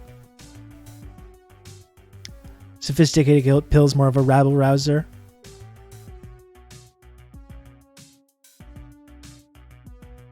How much should I watch Oliver Stone's JFK or Nixon tonight? Have you seen either? Comrade Social Distancing? You can count on me. You're going to have good old Rob to talk you through all this. If you haven't seen either, I would definitely recommend JFK first. I would recommend JFK first and then Nixon followed. It's interesting because Stone also, I talked about his 9/11 movie. He also did a W. Bush movie, which again, I don't think does enough to go into the sort of deep politics elements of Bush. And it's quite sympathetic, actually. It's quite sympathetic. If you thought Nixon is sympathetic, Oliver Stone's W movie is quite sympathetic as well. Talks to all. Thank you very much for the 19 months tier 1. Thank you, Talks to all. That's what I'm talking about. Hell yeah.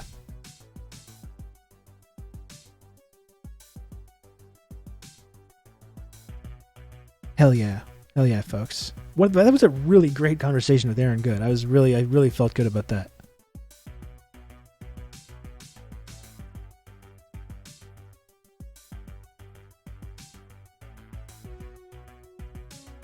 I was promised no malarkey, but there's been a lot of malarkey.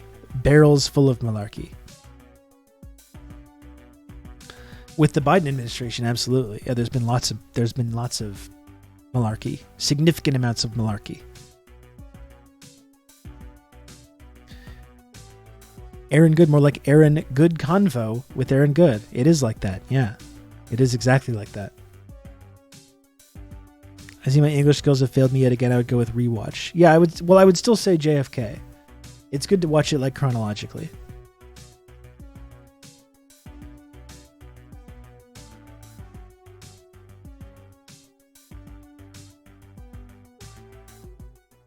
Well, what do you say, folks? I guess I'm going to go soon.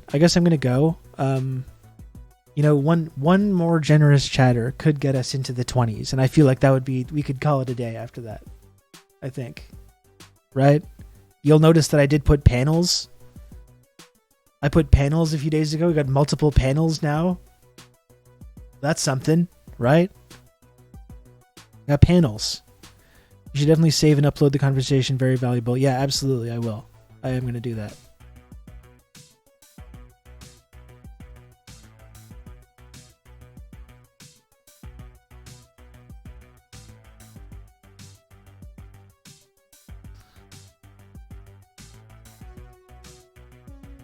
What is going on elsewhere? You can count on me. You're going to have good old Rob to talk you through all this. Oh, my human person. Thank you so much for the gifted sub.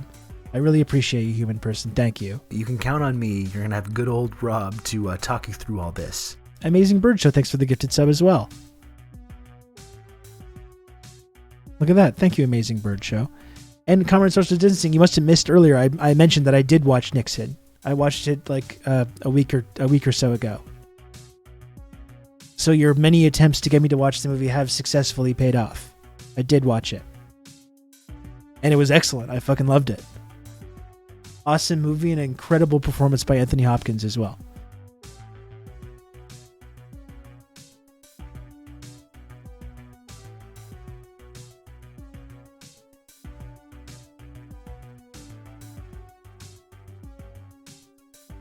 We've got our friend Left Hand Stew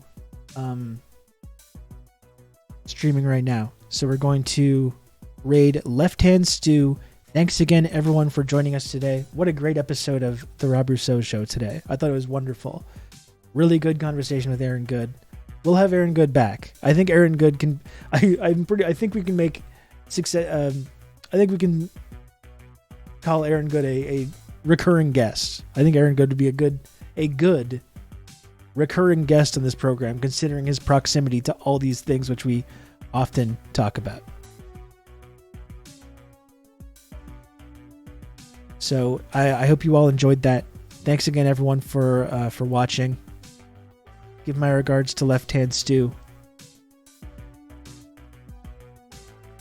And thanks so much, everyone, for supporting the channel. Can't say it enough. It means so much to me that there's people that support the work that I do over here and support the channel. Thank you to everyone who supports the show and believes in the community. Can't tell you how much it means to me. It really means a lot. Thank you so much to everyone who helps out. Even you, lurkers and non-subscribers, even you, even the lowly non-subscribers and lurkers, we still appreciate even you. That's how gregarious I am. That's how gregarious and welcoming this community is. Talk to you folks tomorrow.